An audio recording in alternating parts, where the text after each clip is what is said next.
All right, man. Jimmy the Bag. What is up? What's up? It's the Loshak and the Bag Show. We do this every Tuesday. Jimmy the Bag. I'm psyched. You know that my. All right, man. Jimmy the Bag. Shit! Sorry about that. Shit. Yeah, everything. All right. I have the friggin' stream going up so I can read the comments. Yeah. I'm moving, so there's a lot going on in my life, but no matter what, every Tuesday I always look forward to this Jimmy the Bag. I feel like I have an okay handle on NHL. Jimmy the Bag, I'll tell you what, I did not bet Buffalo yesterday, but I sure as hell did not bet Tampa Bay, and I'm very proud of myself for that. I have a pretty good read on NHL. Hopefully that I'm not jinxing myself with that. We're going to talk NBA, thank God. Skee Profit's going to be joining us, and I think it's going to be an okay show, Jimmy the Bag. I think it's going to be a great show, once I get my sea legs under me. Yeah, get that in. Yeah, I think it's going to be a great show today. Let's get that. There we go.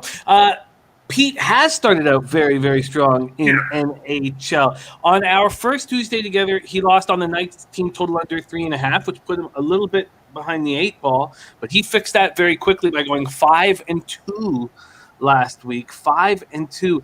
Missed on the Canadiens and the Sharks team total under 2.5. But cash Stars first period. Cash Caps first period. Cash the birthday pick, which was the Red Wings team total over 2.5. Cash the New York Chicago first period under 1.5 at plus 106. And cash the Blackhawks first period under a half goal at plus 132.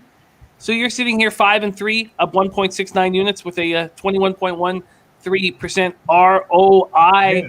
So you're absolutely right, Pete. Yeah, thanks, Jimmy the Bag. Of course, that's just a very small sample size. But again, I don't mean to jinx myself. I hope I'm not jinxing myself. But the reason I feel confident in general in NHL right now is because overall, I'm capping it every day now, betting it every day, picking it every day. And overall, I'm doing, relatively that well. Overall, in general, much bigger sample size. So it wasn't just that one day where I got a little bit lucky.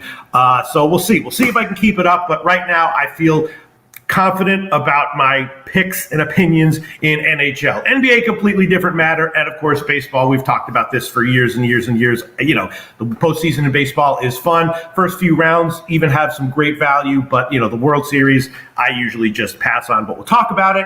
And so overall, feeling very good, Jimmy the Bag. Let me get all my notes here. It's richly deserved. Jimmy the Bag. Richly deserved. Oh, sorry, what was that, Pete? I said, because I know I'm only doing NHL and then whatever we do on Tuesday. I know you're fucking doing it all, right? NFL, NBA, college football, all of it. How are you doing in NHL right now, Jim?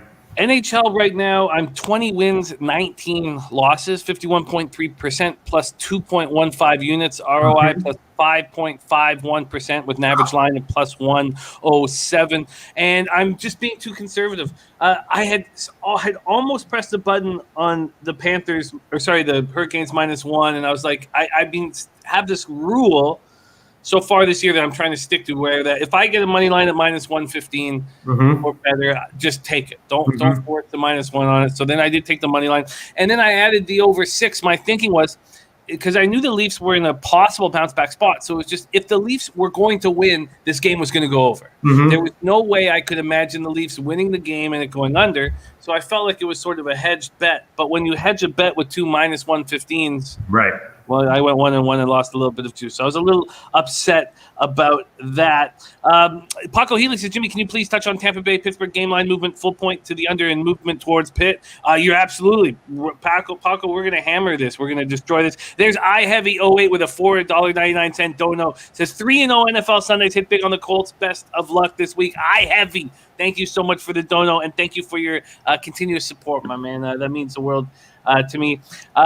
So, yeah, things are going pretty well, Pete. I've hit 5 straight winners in CFL, so I haven't bet a ton. I'm 14-9. And also the 5-game winning streak happened when I messed up on a double-up, fading the Red Blacks, and I lost both 2 units, and then I've hit 5 straight. So I feel good there. In NCAA football, I went down double-digit units, and I'm now 41-40, down 3.55 units. I've been on a nice little run there, so I can see the black in front of me.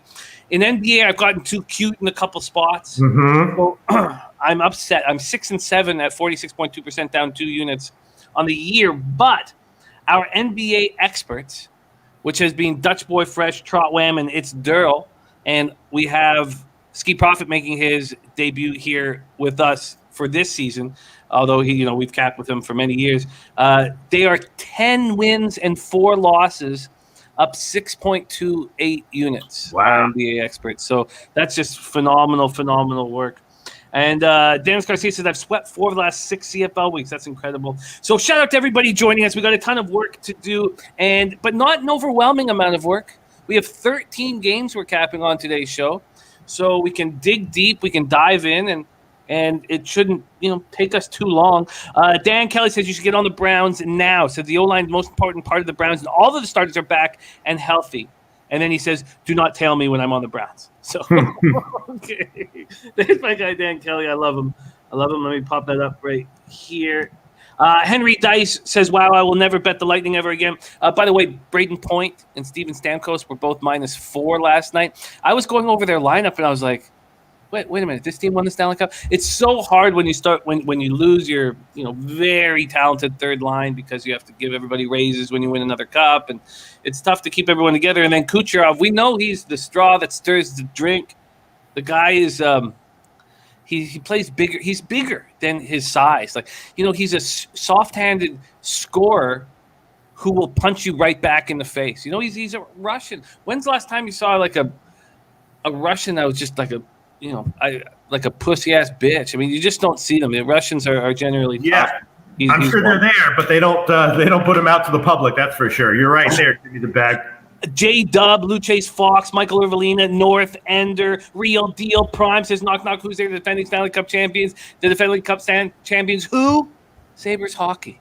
He says Sabres hockey. I love it. So Nutflush Allen in the house. By the way, I want to talk about spectacular work with Nutflush Allen and guys like Skee Profit, Nutflush Allen, figuring out the perfect bets. I was telling Nutflush, about how the Coyotes are the worst team I've seen in the NHL in quite some time. So we got to attack them. So when the Islanders were playing them, I sent it to him earlier. I was like, get on this. And he says, well, maybe team total overs are the way to attack the opposition. Or of the Yotes. And so then they played Florida last night. It's -400.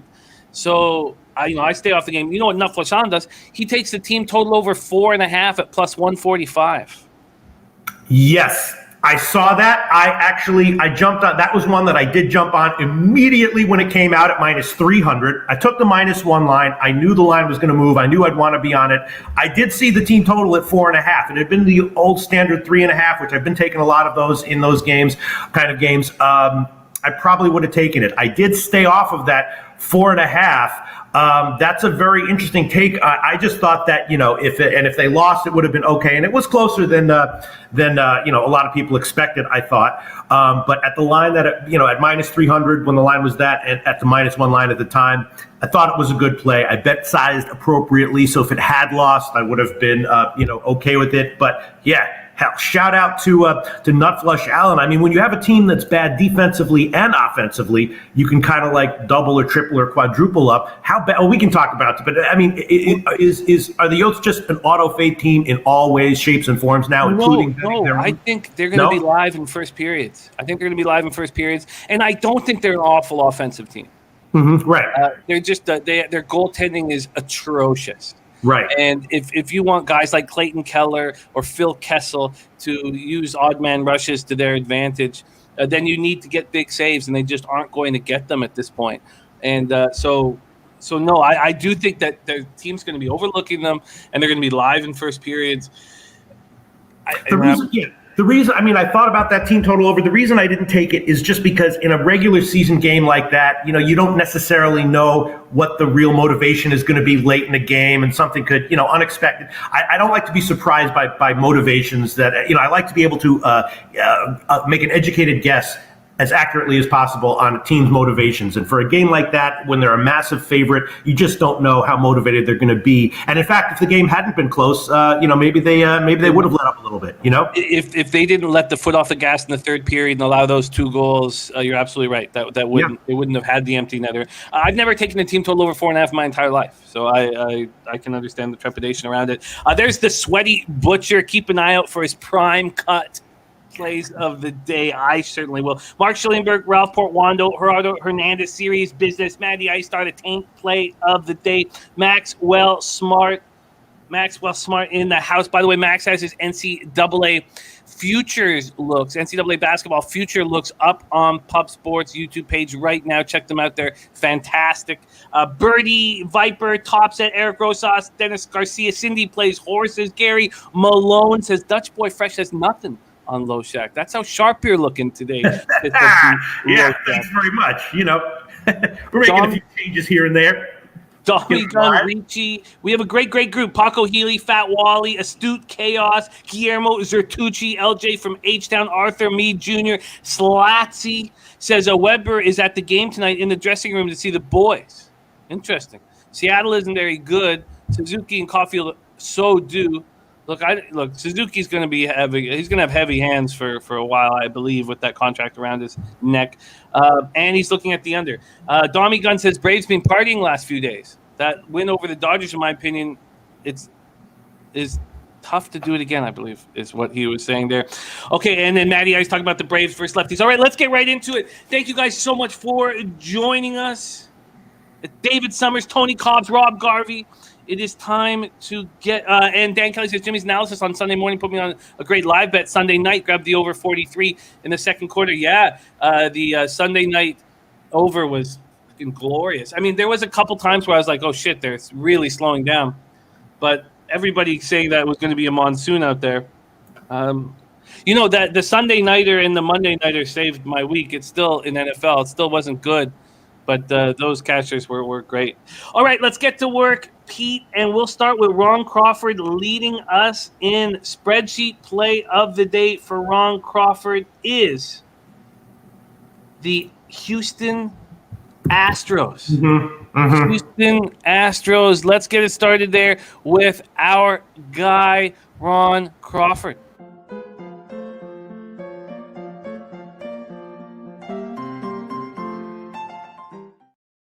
And Matty Ice says, hate going heads up against you, but I'm on the Braves tonight. Good luck, sir, says our Matty Ice. All right, let's talk about this spot right now. And let me just get my sports insights up very quickly here so we have everything for your appraisal. Okay, let's go right now. World Series Game 1, 8:09 p.m. Eastern, Braves, Astros, Minute Maid Park in Houston, Texas. Charlie Morton going up against Framber Valdez. It feels like we know Charlie Morton so well after the last few seasons. He had a great regular season. 14-6, 3.34 ERA, 1.04 WHIP.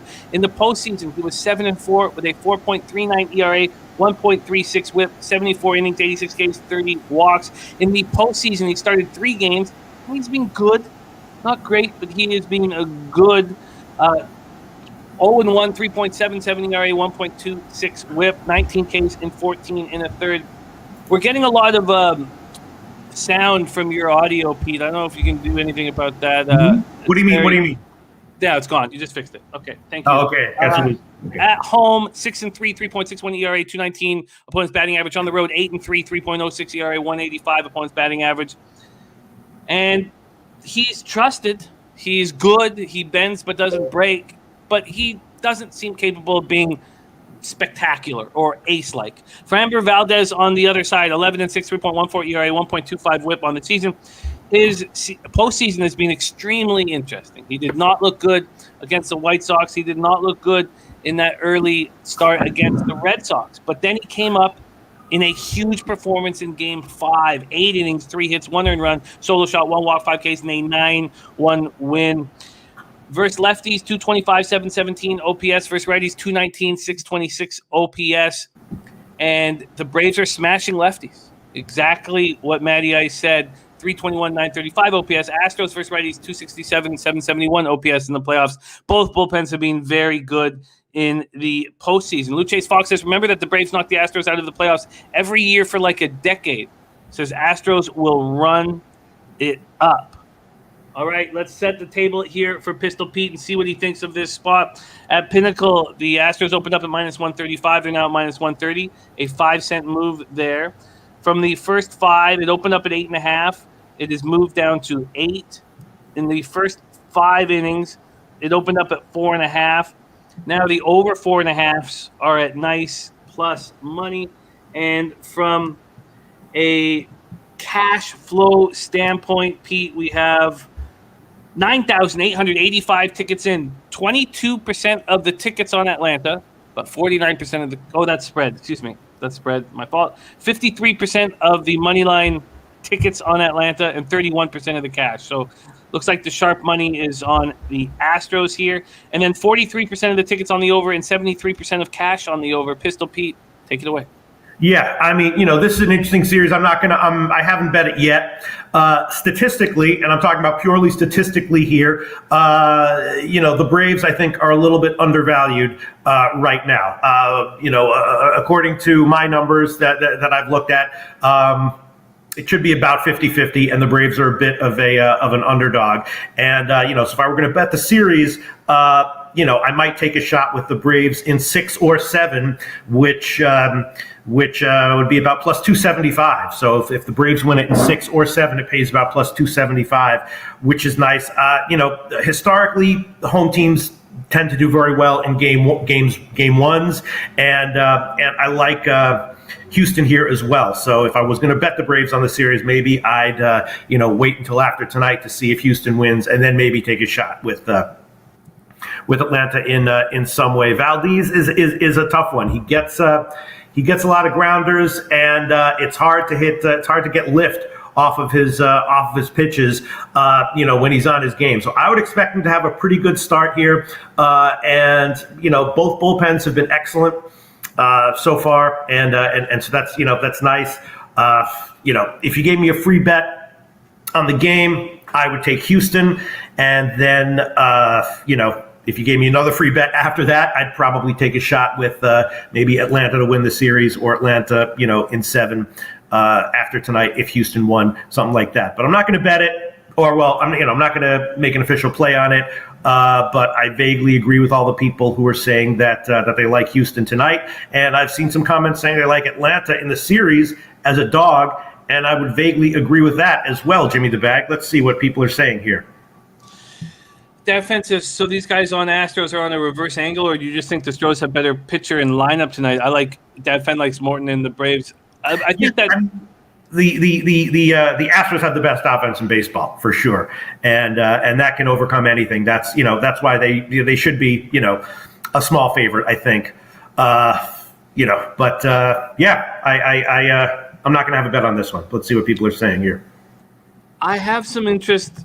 I think runs are going to be scored in this game. I don't know if now I shouldn't be confident saying that, because look, this market's gone from 8.5 to 8. What do you think about offense? Do you think early offense, or would you stay away from offense in game one? It's the World Series. If one of these pitchers starts struggling a little bit, who knows what's going to happen? They'll pull them. I know that Houston has some questions with their pitching staff in general. That's the big negative for them. That's why it should be about even. So they have a significantly better, according to my numbers, on paper, offense, and a significantly more compromised, shall we say, bullpen and starting rotation. So this is why I don't really bet World Series games except for fun. You never know what's going to happen. If someone's looking like he's struggling just a little bit for a few pitches, they might just yank him. But is everything okay with my connection, Jimmy the Bag, and the audio and everything? Yeah, everything's good here. Everything's good here. Something interesting for me is that. By the way, this move to the 8 just happened 11 minutes ago at Pinnacle. 11 minutes ago. Puzzler just took the first 5 under 4 at plus 110 at Penny. Yeah, I would expect Valdez to have, a decent start, although I certainly wouldn't bet that. And, as someone's saying, Morton might be fatiguing a little bit, and I would vaguely agree with that, although I wouldn't bet anything on it. So, it's an interesting game. Sorry that I'm not making an official play here, Jimmy the Bag. Oh, there's no concerns there. No concerns there. It's all about succeeding, and we watch you succeed in baseball year after year, and watch you take it very lightly in the playoffs. So this is we know what we are expecting. Dommy Gun took the under 4.5 Sunday at minus 115, the first 5 under. So it looks like the sharp baseball cappers in our chat are liking the under. We have Taint going up against not his official Taint play of the day, but we have Matty Ice going up against Ron Crawford here. Yeah, I guess and then going over the batter versus pitcher statistics very quickly here. We have against Framber Valdez, only 4 hitters have seen him. They're 3 for 7 with 3 singles, also 3 walks, so 429, 1.029 OPS. Against Charlie Moore, in the 101 at bats against him, 257 with a 719 OPS. Martin Maldonado, 8 for 15 with 2 doubles. Jose Altuve, 6 for 19 with a double and 2 jacks. So. And then Bregman 1 for 10, Correa 0 for 6, Kyle Tucker 0 for 4. So, Yeah, I mean, it might not be worth it. If Houston does win tonight, which I would expect, we'll see what the odds are going to be for Atlanta for the series. But that would be something that I might consider betting. well, I guess at this point, if I like there's no taint as of yet, Kev. Dommy Guns on Astros minus 130 and Astros for the series at minus 140. And leaning Astros in for first 5 in a small bet. Gerald Jones also leaning the first 5 under. Sweaty Butcher says, from a Braves fan, the Braves win. I don't think it needs much more, Matty Ice says the values with Atlanta today. I guess I have a tiny bit of interest in the in an over in this spot, but I don't know if I don't think the bullpens are vulnerable necessarily. No, the bullpens are both strengths right now. Yeah, so then if people are liking the first 5 under, that was what I was planning on attacking. I'll be interested to see if this goes down to 4. That would be interesting to me. They're the first 4.5 at Bet365 is at 3.5, but that's juiced to the over at minus 135. Probably not something I really want to attack. Blackthorn Kings on the under 8.5 again. Those 8.5s, if you want the under on them, they're going to be gone very soon. As I said, at 11:10 a.m. Eastern, 15 minutes ago, the move to 8 just happened. So the move to 8 just happened. All right, Pete. So no action from Pete and I in Game 1 of the World Series, but it will get a lot more exciting right now because it is NBA time. And Pete, we bring our special guest today is an old friend who we've had the pleasure of capping with for a long time. He was the winner of the first ever Loshak in the Bag trivia contest back in Las Vegas many years ago. Please welcome to the show one of the sharpest minds in the gambling community, Skee Profit in the house. Skee, what's happening, man? What's going on, fellas? It's great to be back with you guys. I think this is where everything started for me. So it's always exciting to be back with you and Loshak.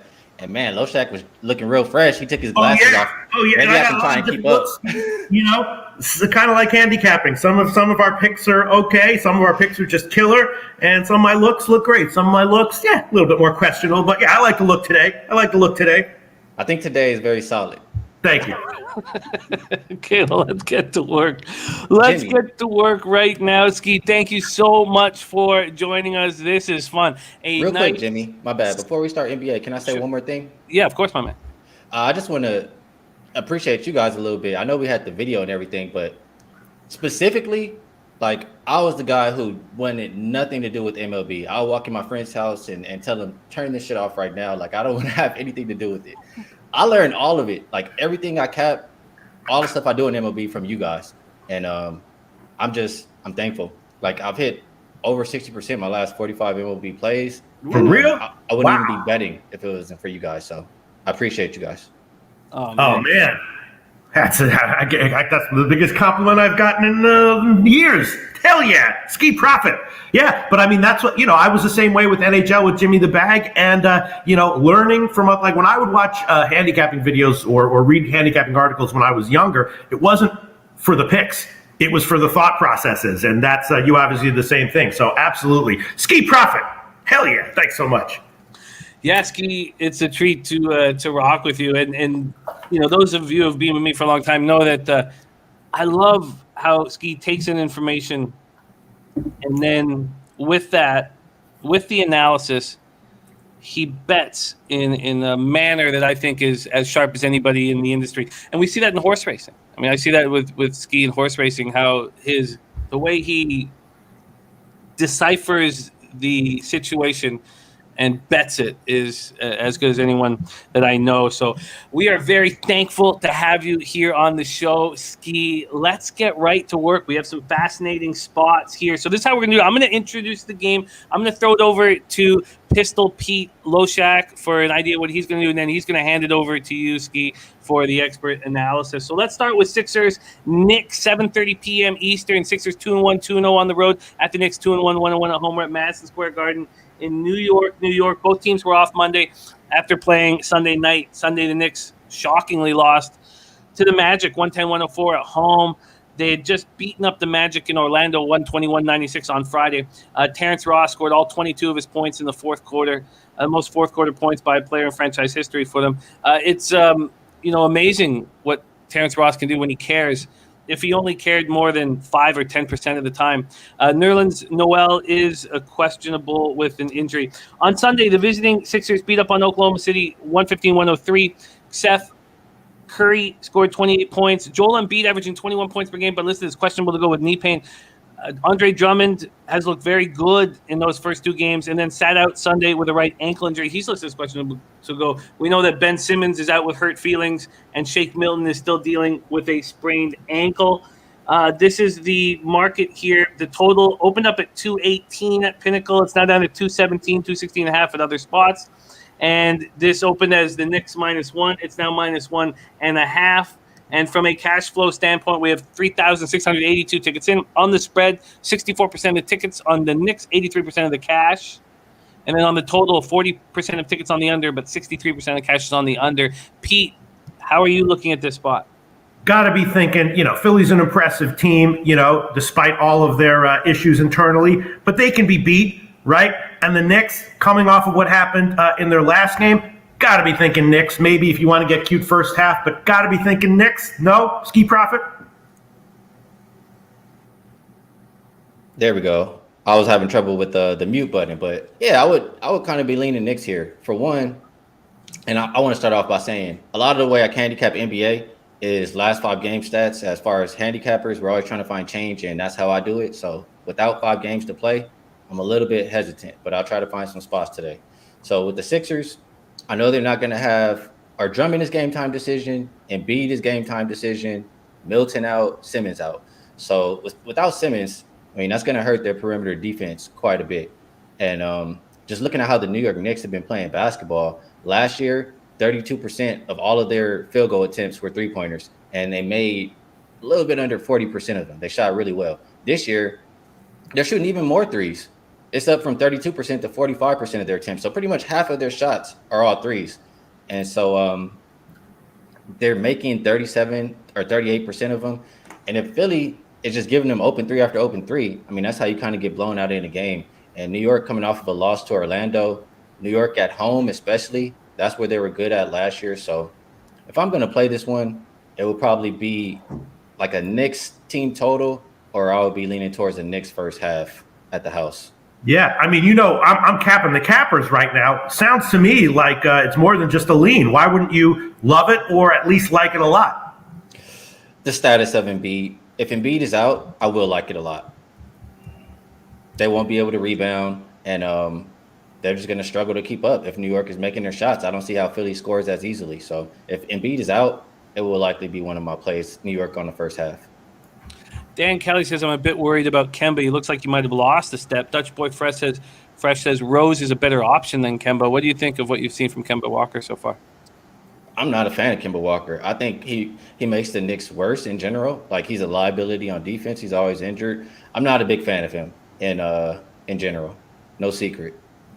And when you talk about baseball, picking up the baseball from how, especially Pete, I know was the focus on how you are attacking it. And I followed your last 5 games.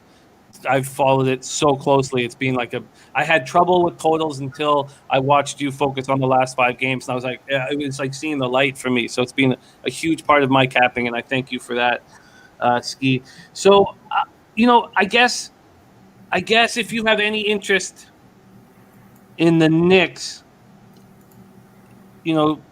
I can understand. Like, if Embiid is in, are you just off this game? Because is Embiid enough of force here that you would prefer to not have a bet on the game if he's in? Probably yes. And what I'm looking for in NBA this year, like I haven't talked about it with you guys yet, but I mean, when you look at NBA in general, especially like we're starting to get more higher scoring totals, and why? Because teams are shooting more threes. So the teams that are having the most success in the NBA are the teams that can defend the three, the teams that are shooting the three well, and teams that can rebound. So I know that the Knicks most likely are going to shoot the three well. I know they're going to defend the three. Well, actually, they don't defend the three that great. But I want to have that rebounding advantage. And I know I'm going to have it if Embiid is not in. I don't know that I'll have it if he's in. So that's where I'm thinking. All right. Interesting. So nothing official from any of us at this point. I'll take Knicks first half, Jimmy the Bag. Okay. Money line, minus 107. I'm seeing right now at Pinnacle. Knicks first half minus 107. Yeah. Money line for Pistol Pete Loshak. We are tracking because we get to start the season with Pete, so we are tracking his NHL and NBA, and we'll track every time. When we start a season, it was just baseball. He came in the middle of it, so we didn't do that. There's Nasty Nate in the house. Well, Pete is on the board. Let's move on to the second game on our card. Golden State Warriors 3-0, 2-0 on the road to Oklahoma City Thunder, 0-3, 0-1 at home. We're at Paycom Center in Oklahoma City, Oklahoma. Warriors are 3-0 for the first time since 2015-2016, starting the season 3-0. Coming off 119-107 win at Sacramento on Sunday. Steph Curry's shooting is being erratic. 45 points, 16-25, 8 threes in the win over the Clippers.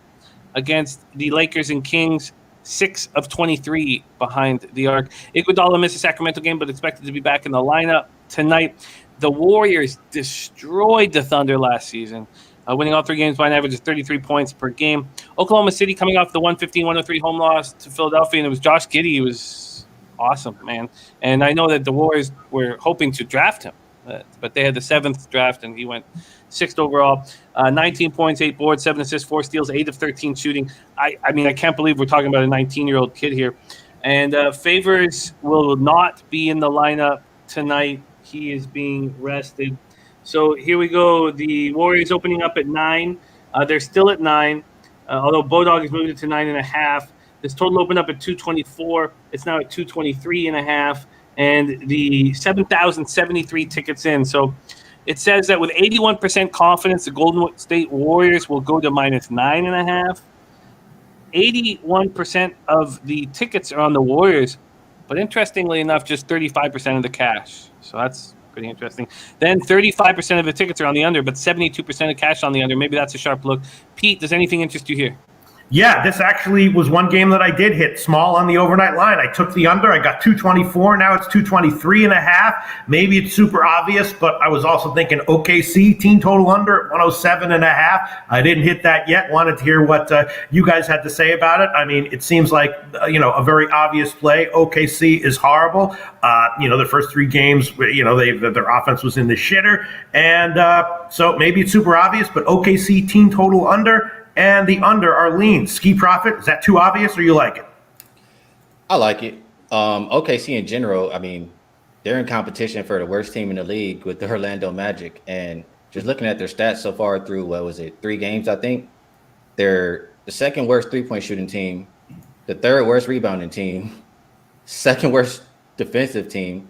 Like, what does this team even do well? And watching them play versus the Rockets, I was pathetic. You can't even put up 100 points versus a Rockets team who plays absolutely no defense.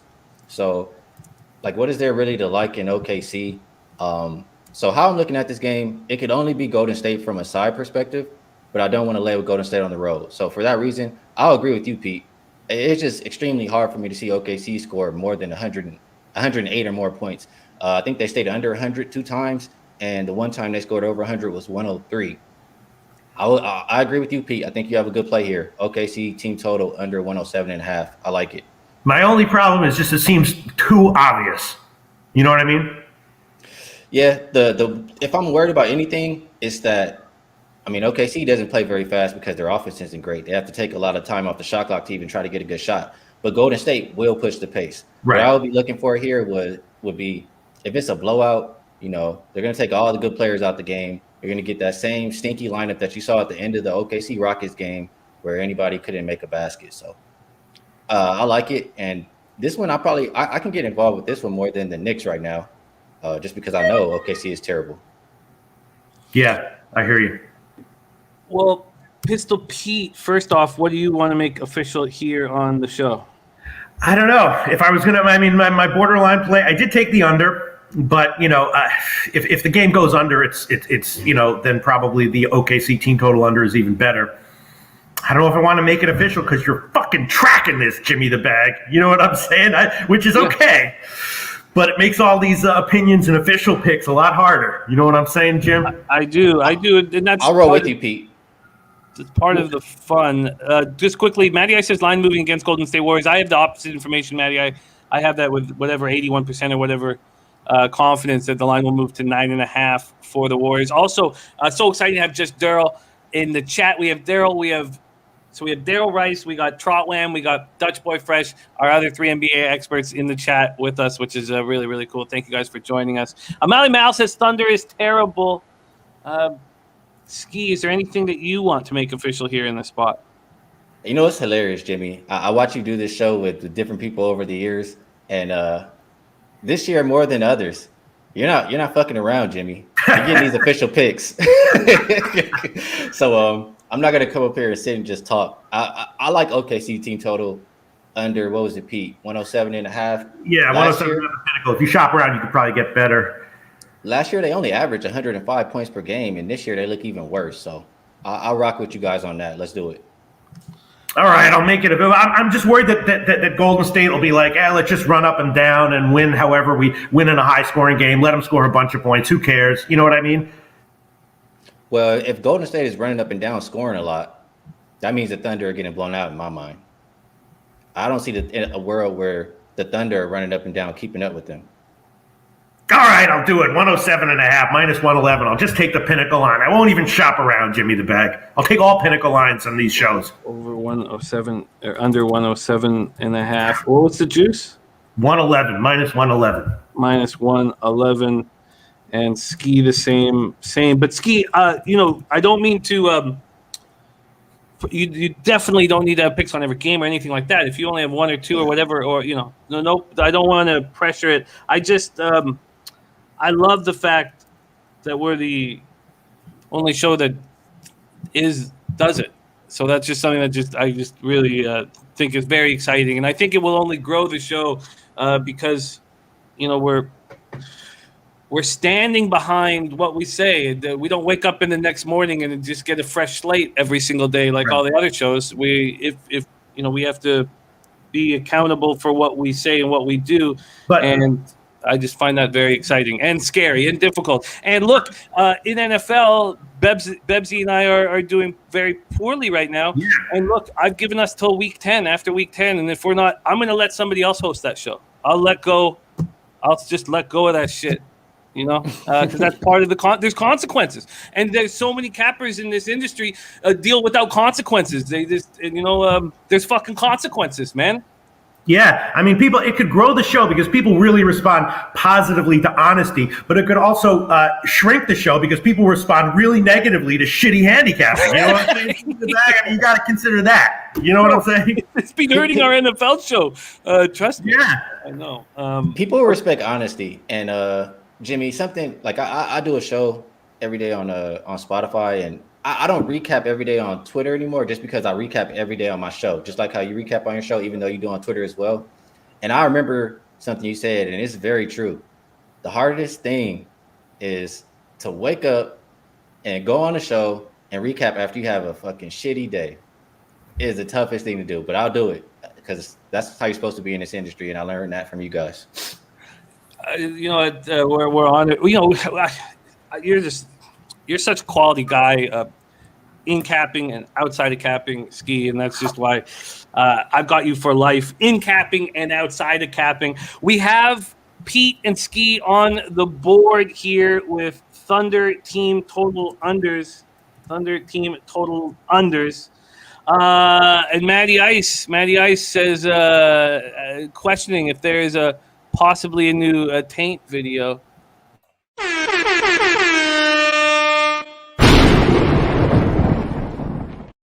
You're damn right there's a new Taint video. All right, let's move on to 8:30 p.m. Eastern. Houston Rockets at Dallas Mavericks, American Airlines Center in Dallas, Texas. The Rockets, Skee already talked about that spot against OKC with the help of it's Derl. I jumped on the Rockets -2.5 and the team total over. It was a good thing because I lost my other 3 bets on Friday. And I started out 2-0. I was like, oh shit. And then, of course, capping slaps me right in the larynx.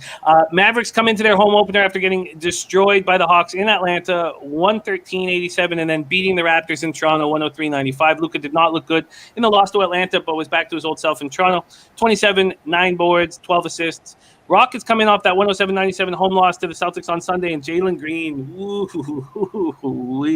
30 points, 11 of 18 shooting. Franchise rookie record with 8 threes, 4 boards, 3 assists, 2 blocks, 1 steal.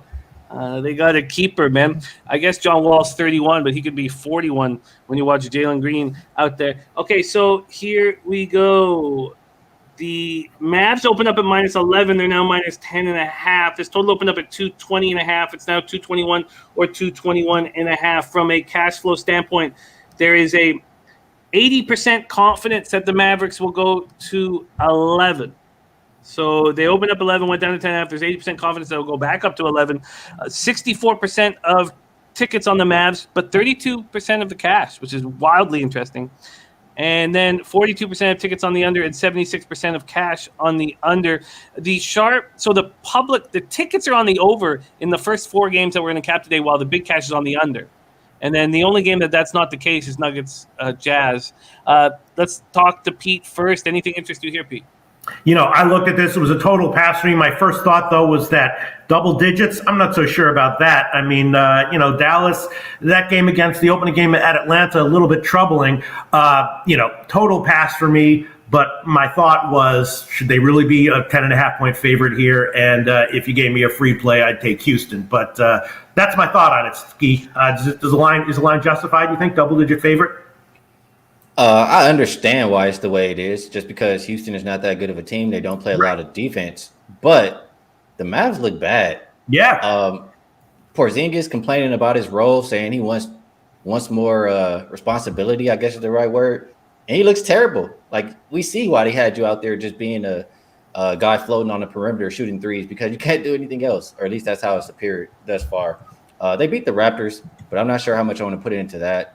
And I don't know. If I had to play this game, it's my least favorite game on the slate. I'll grab the points with Houston just because I don't think Dallas is very good defensively, and I don't trust anybody other than Luka, really.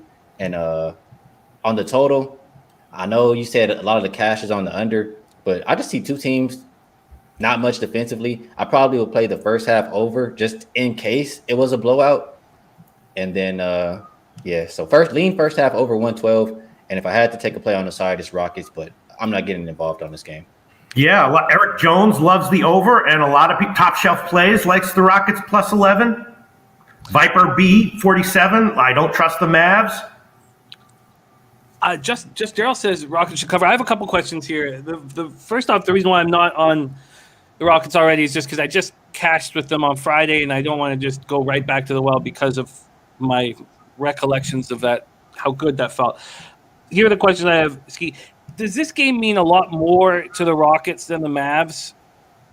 Or am I just adding in a storyline that isn't there? You can tell me why it would mean more. I don't see why it means more. Just because it's a in-state game where the Mavericks couldn't give a fuck about the Rockets, but the Rockets wouldn't mind sending a little message to Dallas that they're an up-and-coming basketball team. I think Dallas, with the new coach over there, is going to care about all of these games. So I don't know if I'll put too much stock into that. Then that perfectly leads us into the next question. What are your feelings about Jason Kidd as the new coach there, taking over from Carlisle? It's tough. Like, I see Derl in the chat saying, why is he having Porzingis post up? It's because, you kind of got to see what you have in Porzingis. He's the one complaining about he's not doing enough, so throw him out there. Prove it to him. Either you're going to be something or you're not. I don't know. I don't think he's great. I've seen him in Milwaukee, but it's still up for debate right now. I'll say one thing, though. I love a coach who will do anything to win. He'll spill a drink on the floor if he has to. Yeah, he's dice game, man. Give me the bag. Give me the bag. We have a write it down pick from Nutflush Allen. I'm taking Dallas team total over 115. Write it down, Pete, in all caps. This home game against this Rockets team will be a spot where Dallas will try to feel good offensively. That's a write it down pick from Nutflush Allen. Dallas team total over. Skee Profit. What do you think about that? I think that's a solid play.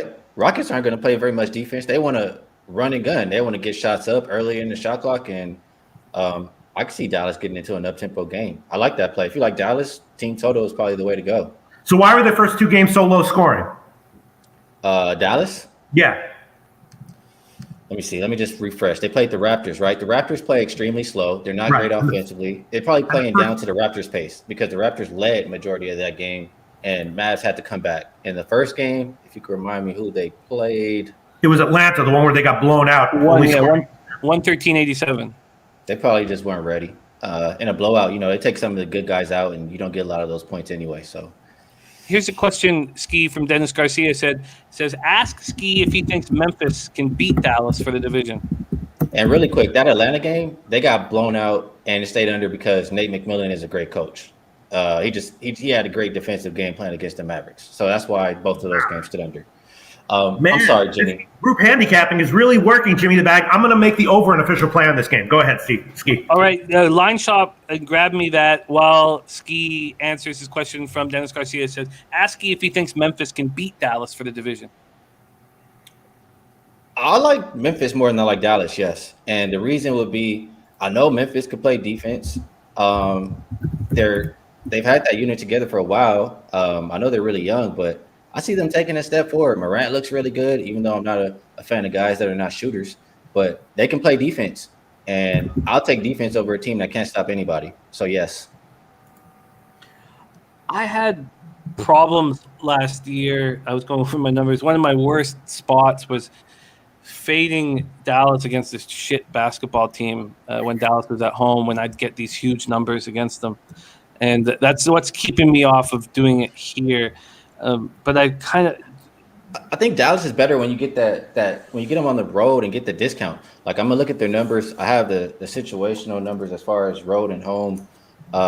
Dallas on the road, they were 24-16 straight up, 23-17 against the spread.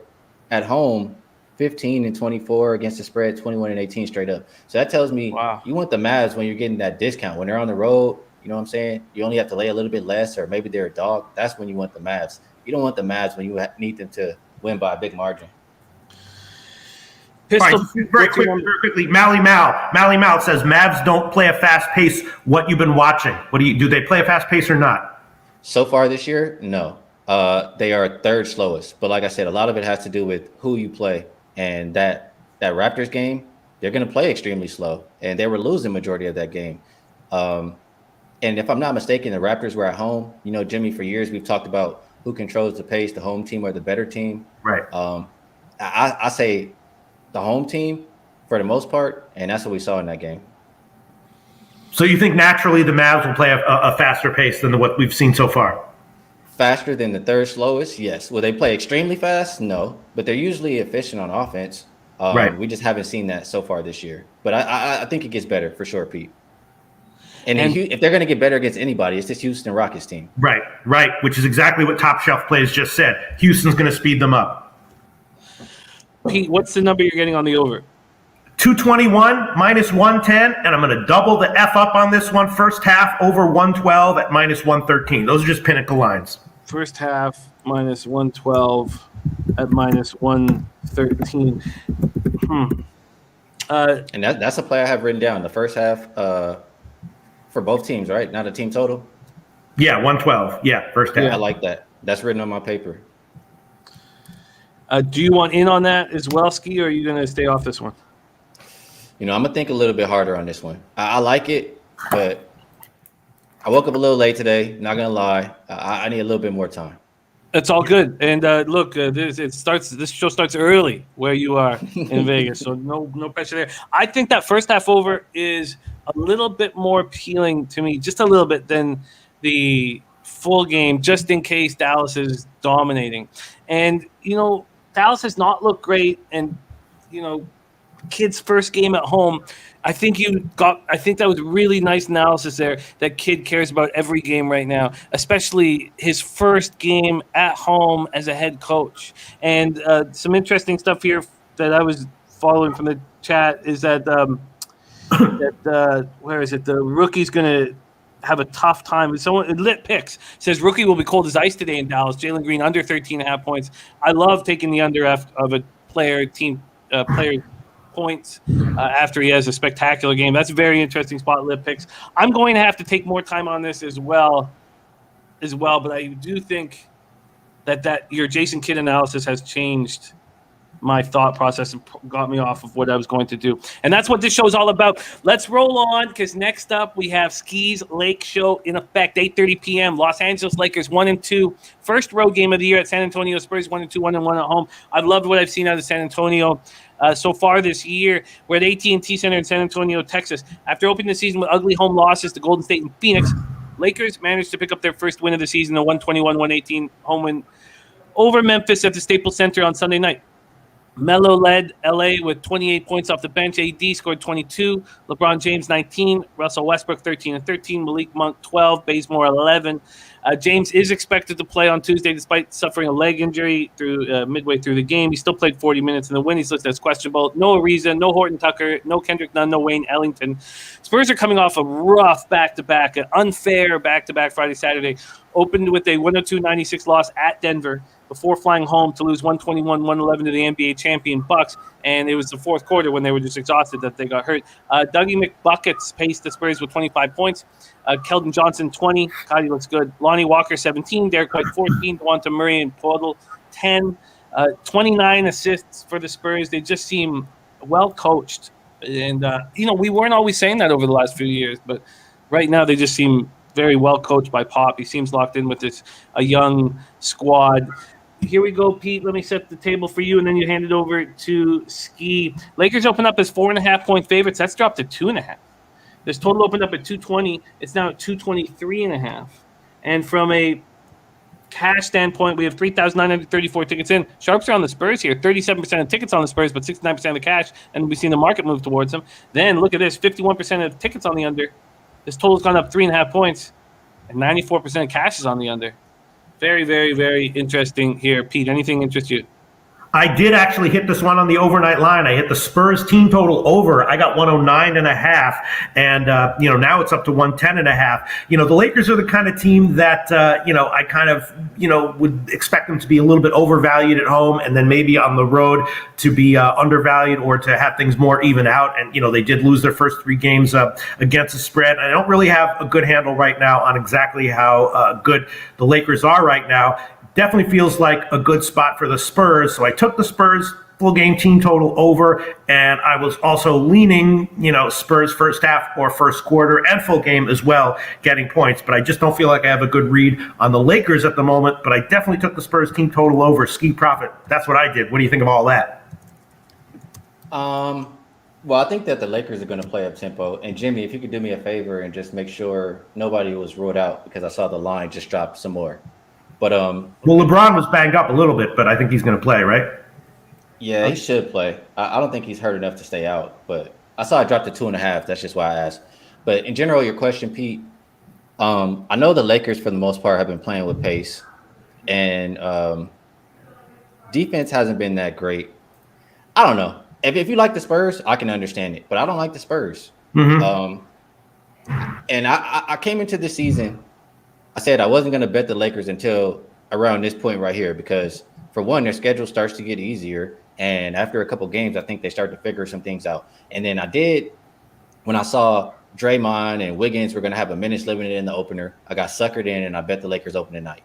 So I'm back here now on the spot where I looked at before the season, and Lakers finally got a win. I'm listening to Anthony Davis talk. He says, we got the monkey off our back. We're going into a road trip where we feel like we can even get 2 more W's, start going from there, get this W and let it be a momentum booster. So we've seen LA the past couple years, like kind of take pride in playing on the road. And this is a team that they've been talked down upon like all off season long.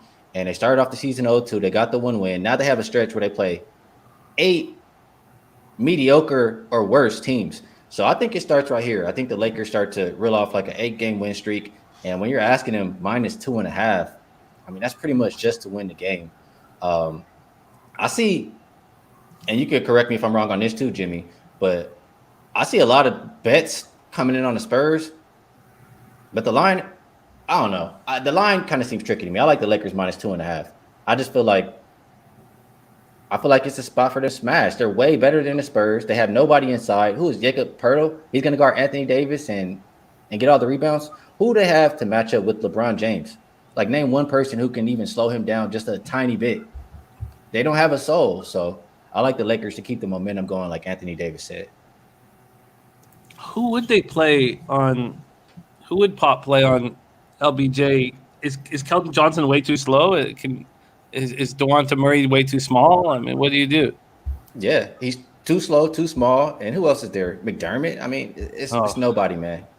They're going to eat, whether it's Anthony Davis or LeBron James. And off of a win, like I said, I think the momentum keeps going. They have a really easy schedule. I think they win like 8 straight. This is going to be official. If it's 2.5 and we haven't had anybody ruled out, I'm going to bet the Lakers. Well, what happened was 11:31 a.m. Eastern, they downgraded LeBron to questionable. But I thought we already thought he was questionable coming in. So I think that is part of what's gone on here. Skee, on that day where you do the show with us, you can always add or make something official later in the day. So just tag Pete and I, and whatever you do, that will be official if you want to add anything. So no need to make this right now if you don't want to, with LeBron sort of being downgraded. But I don't know. It's Johnny K says typical NBA bullshit. Of course, he's playing. And by the way, the Sweaty Butcher prime cut Christian Wood over 19.5 points at -103 is in. Sweaty Butcher prime cut is in. Skee, how do you want to handle this? And Pete, is there anything interest you? I'm going to pass. I mean, I didn't bet the Spurs team total over, on the overnight, so I'm going to ride with that on my personal bets. But officially for the show, I'm going to pass. Jimmy, yeah. What can you read with your ticket and money count? I'm just curious. Absolutely. On the side. Absolutely. Let's go right now. The 4,098 tickets in on the spread. I'll give you spread and money line. On the spread, 63% of the tickets are on the Lakers, 32% of the cash. On the money line, 72% of the tickets are on the Lakers and 33% of the cash. That's interesting. I like the Lakers here. Hey, Skee, how about we make a bet? Skee? Talk to me. Let's do it.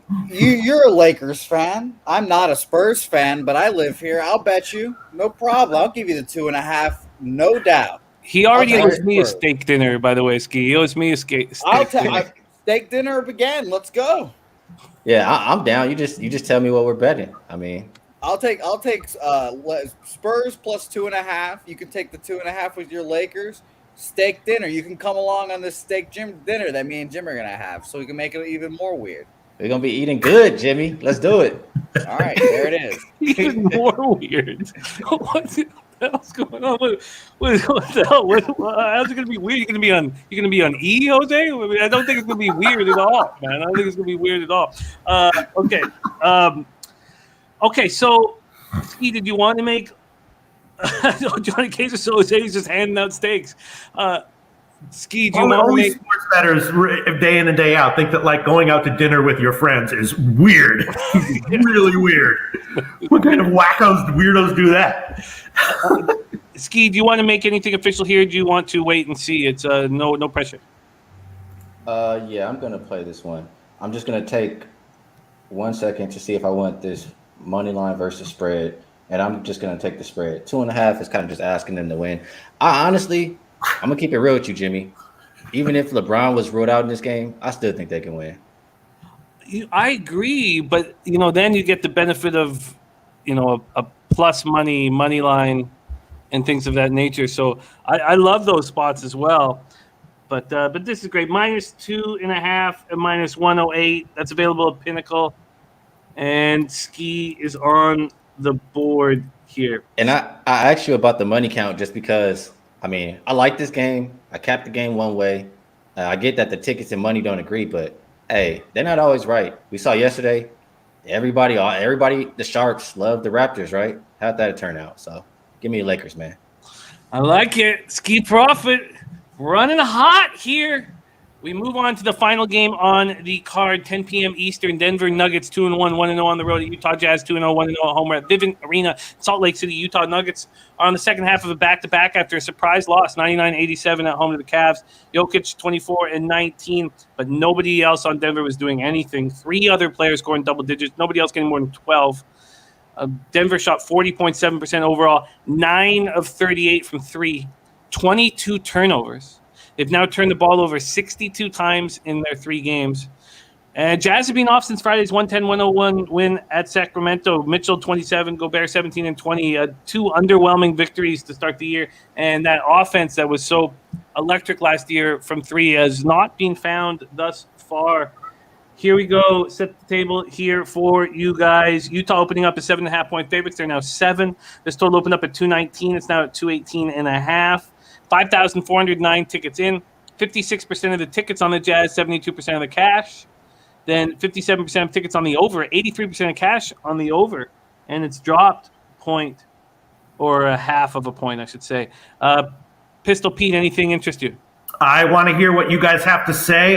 Feels like a little bit of a bad spot for Denver, and I wasn't exactly sure why this total is as high as it is. I know that last year they played some very high-scoring games, but you know that Denver's going to be more conservative on offense. You know, even if they get blown out, at least to not have all those turnovers. I was thinking about under and maybe a first half under, but I definitely didn't bet that yet, and I want to hear what you have to say about that. Skee Profit, maybe first half under, maybe no. I understand why you would look at that. I feel a couple different ways about this game, and total and side. The under, I mean, as far as the stats that we look at so far, I mean, both teams bottom 10 in pace. Denver, we know them to be more of a really efficient offensive team, but they haven't shown that so far. They're 27th offensive rated team through, I think, 3 games. And defensively, both top 5 defensive rated teams through 3 games. So 3 games is a very small sample size. That's why it's kind of hard to just go by these stats. When I think about both of these teams, how they played last year, it was the playoffs though, but neither team was really very fast as far as pace-wise, but it was just the efficiency from the offense that kept getting every single game up and over. So it makes me feel nervous, Pete. Mm-hmm. Is what I see right now. These 3 games are what I've seen every single time these teams match up. So I'm going to stay off of the total. Mm-hmm. When I think about the side, I saw Dan Kelly mention it in the chat, and I agree with him. I mean, Denver was clearly looking ahead to the spot versus Utah last night. It's the toughest spot for NBA teams to play. I mean, it's tougher when it's 3 games and 4 nights and it's a row back-to-back. But nevertheless, they're on the road yesterday. They're on the road again today. But nobody played, except for one player, I think, played more than 30 minutes. So I think they'll be ready. If you like Denver here, I think you have to take them first quarter. They've been pretty solid first quarter, I want to say, the past few years. And I know Jokic plays majority of that first quarter, and you kind of just want to take advantage of him being out there before he goes out. So if you do like the Denver side, that's where I would go. But I just have to consistently play against these kind of spots. Roll, back-to-back. That's like the toughest spot in the NBA. And I get it. I know Utah hasn't really played anybody. They played, Sacramento. They played OKC. But for one, they play really good at home. 2, last year, they went on a crazy win streak, and they were covering majority of those games. Like, they win by margin, mostly because they shoot a lot of threes, and that's how you cover the spread when you're a good three-point shooting team. So I lean Utah here. If I'm going to take anything on the side or total, it's Utah -7. I get that. I mean, Denver, they're a scrappy team. They're just as good as Utah as far as they can have success in the playoffs, etc. But I just think the spot favors Utah. And if I'm going to play anything other than first quarter for Denver, I like Jokic. I want to say his assist. The number that I saw was 6.5. Last year, he averaged 8.3. And I want to say the last couple of years, he's averaged more than this 7 number. And the last or the few regular season meetings between Denver and the Jazz, he had more like 9 assists per game. So that's kind of all what I like. If I got to make one play here, I mean, I've been doing it so far this season. We saw, who was it? The Suns. They had a spot like this versus the Blazers. Blazers blew them out by 30. It was another team on the road back to back. They got blown out. I would have to bet Utah here. It's the only way I can look. A lot of our associates in the comments section are liking Jazz and making some great points here. OG Wham, shout out to OG Wham. Denver will play better today. Top shelf plays, Denver bounce back game, all in caps. OG Wham also says he likes the over, and Dan Kelly, as you mentioned, says that was a classic look ahead spot for Denver last night. OG Wham agrees. Dan Kelly said when a team looks ahead, they're usually focused on the game they were looking to. I'm starting to think Denver might be a great play here, especially and, a full game and first half and maybe first quarter. If you like Denver, I would take them first quarter. Like I said, it's a tough spot. And, I mean, just think about this, Pete. Like, if you played the game last night, when do you think it's going to start early in the game when you're tired, or you think it's going to be as the game goes on, your legs get tired? So that's kind of how I think about it. Dan Kelly says, I'm seeing Denver money line plus 275. I might be on that later. Wow, might take Denver to win outright, Jimmy the Bag and Skee Profit. It's wild because until Dan said that, I thought that the way Skee looked at it from like a Denver first quarter Jazz full game made a ton of sense to me. A ton of sense. Back to back in the elevation. I think I'm going to start by getting on the board with Nuggets first quarter plus 2.5. I love getting that hook. I love that. And, we saw the Nuggets come out of the gate real nice to start the year in that first quarter against the Suns, I want to say. And then, lose. They took care of business in that game, didn't they? They fell off in the third quarter and then took care of business in the fourth. Dutch Boy fresh on Nuggets first half plus 4. I like that look too, but I'm not going to. And Dan Kelly has a good point, though. There's no elevation for these. They both play there all the time. Good. That is a good point. Crash 99 says Utah's been a house of horrors for the Nuggets for the most part of a decade, something in the water. And then our top shelf plays saying, expecting Denver to come out very angry, and says Denver money line if you gangster. And we know that Dan Kelly's gangster. Top shelf play says how much money on the Jazz. We went over this quickly. I'll do it again. 56% of the tickets, 72% of the cash on the spread on the Utah Jazz. Well, I'm going to get started here with me. I'm going to do that first quarter plus 2.5 minus 110. That's bettable, available right now for me at Bet365. Anything that you guys want to make official here? I'm taking Denver first half plus 4.5 minus 112. That's the current line at Pinnacle. That's definitely official. And if Dan Kelly's thinking about the money line, that makes me think about plus 7 for sure. But write that down, Jimmy the Bag. First half plus 4.5 minus 112 at Pinnacle. Official play. That's a nice score getting the hook there. That's just 4 at Bet365. But that hook is a nice hook.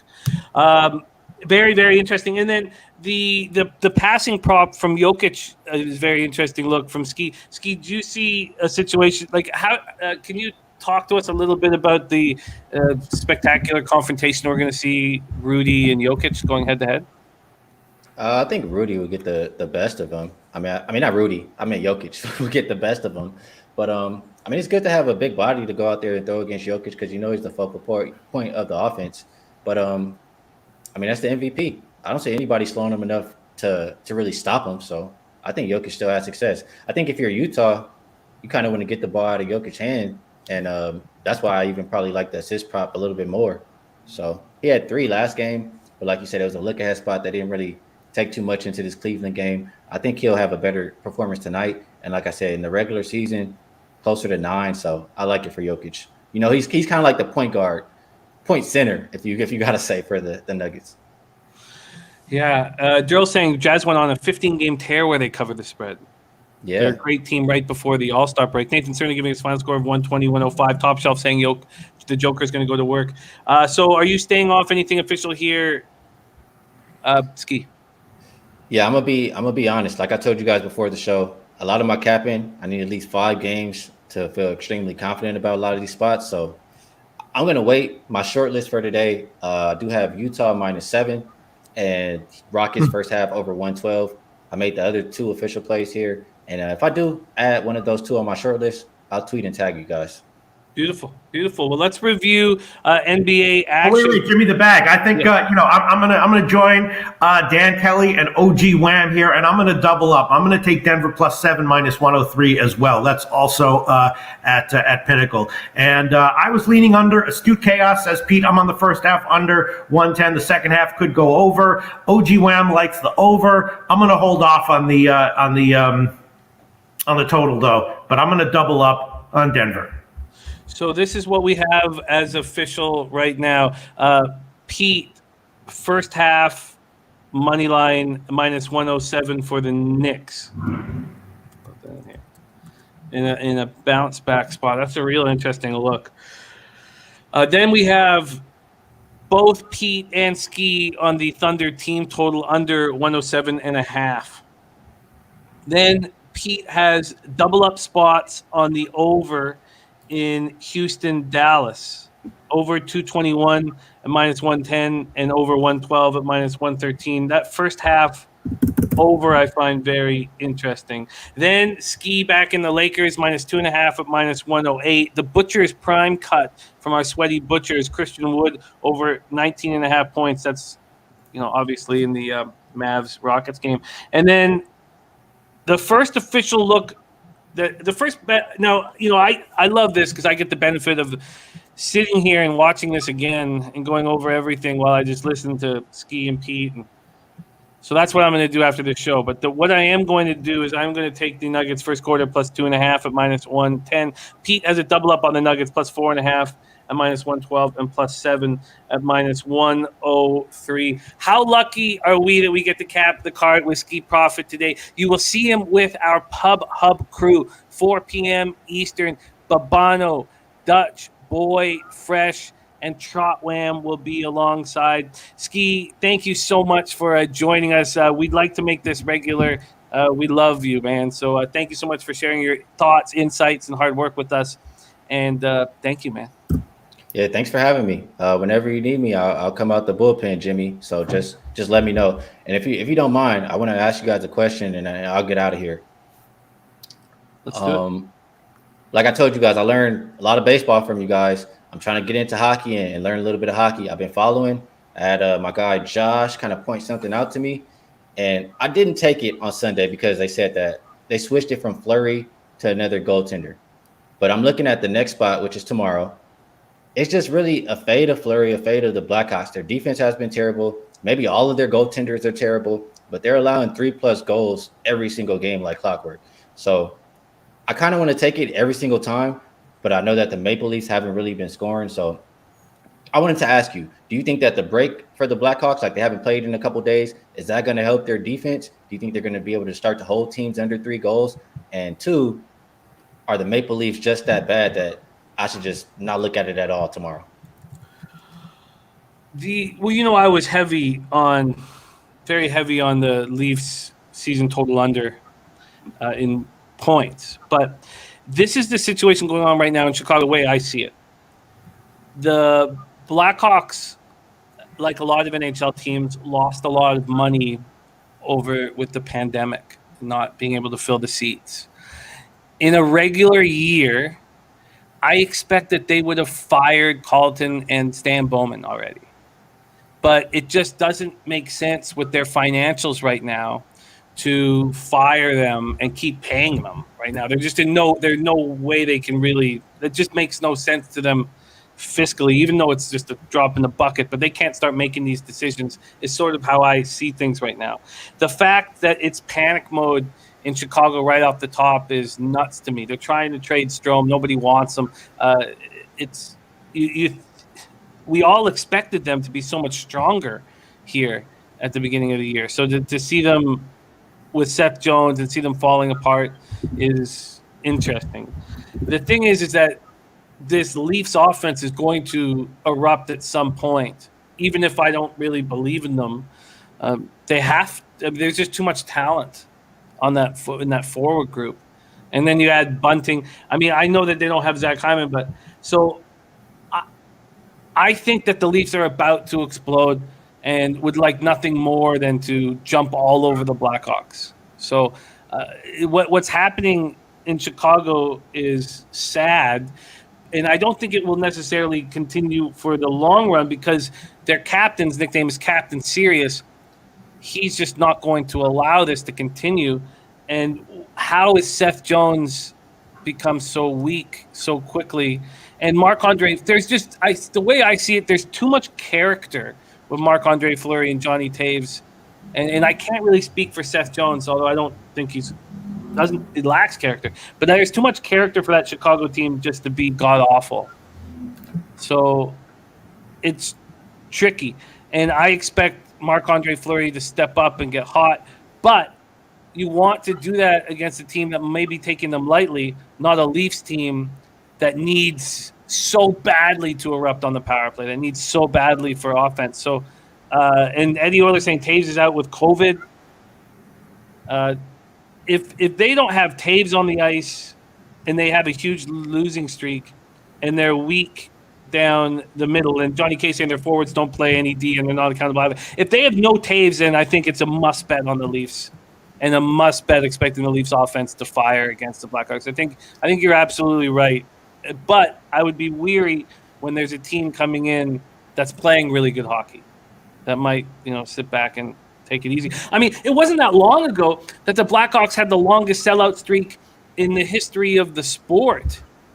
And now it's come to this panic mode right away. It's crazy. It's wild and very unsettling for Blackhawks fans. So I think you're on the absolute right track. And especially if Captain Serious is out, then I think they should be faded. All right. Thanks, Jimmy. You give me a lot of credit, sometimes too much credit, for being a good gambler. And I'll just tell you my summary from what you said and how I was feeling before. You're expecting the Leafs to explode. And if there's any team that I think they can explode against from what I've seen, it's going to be this Blackhawks team. So I'll tune in the chat for your show tomorrow, and I'm likely to be on Leafs team total over 2.5 if that's the number.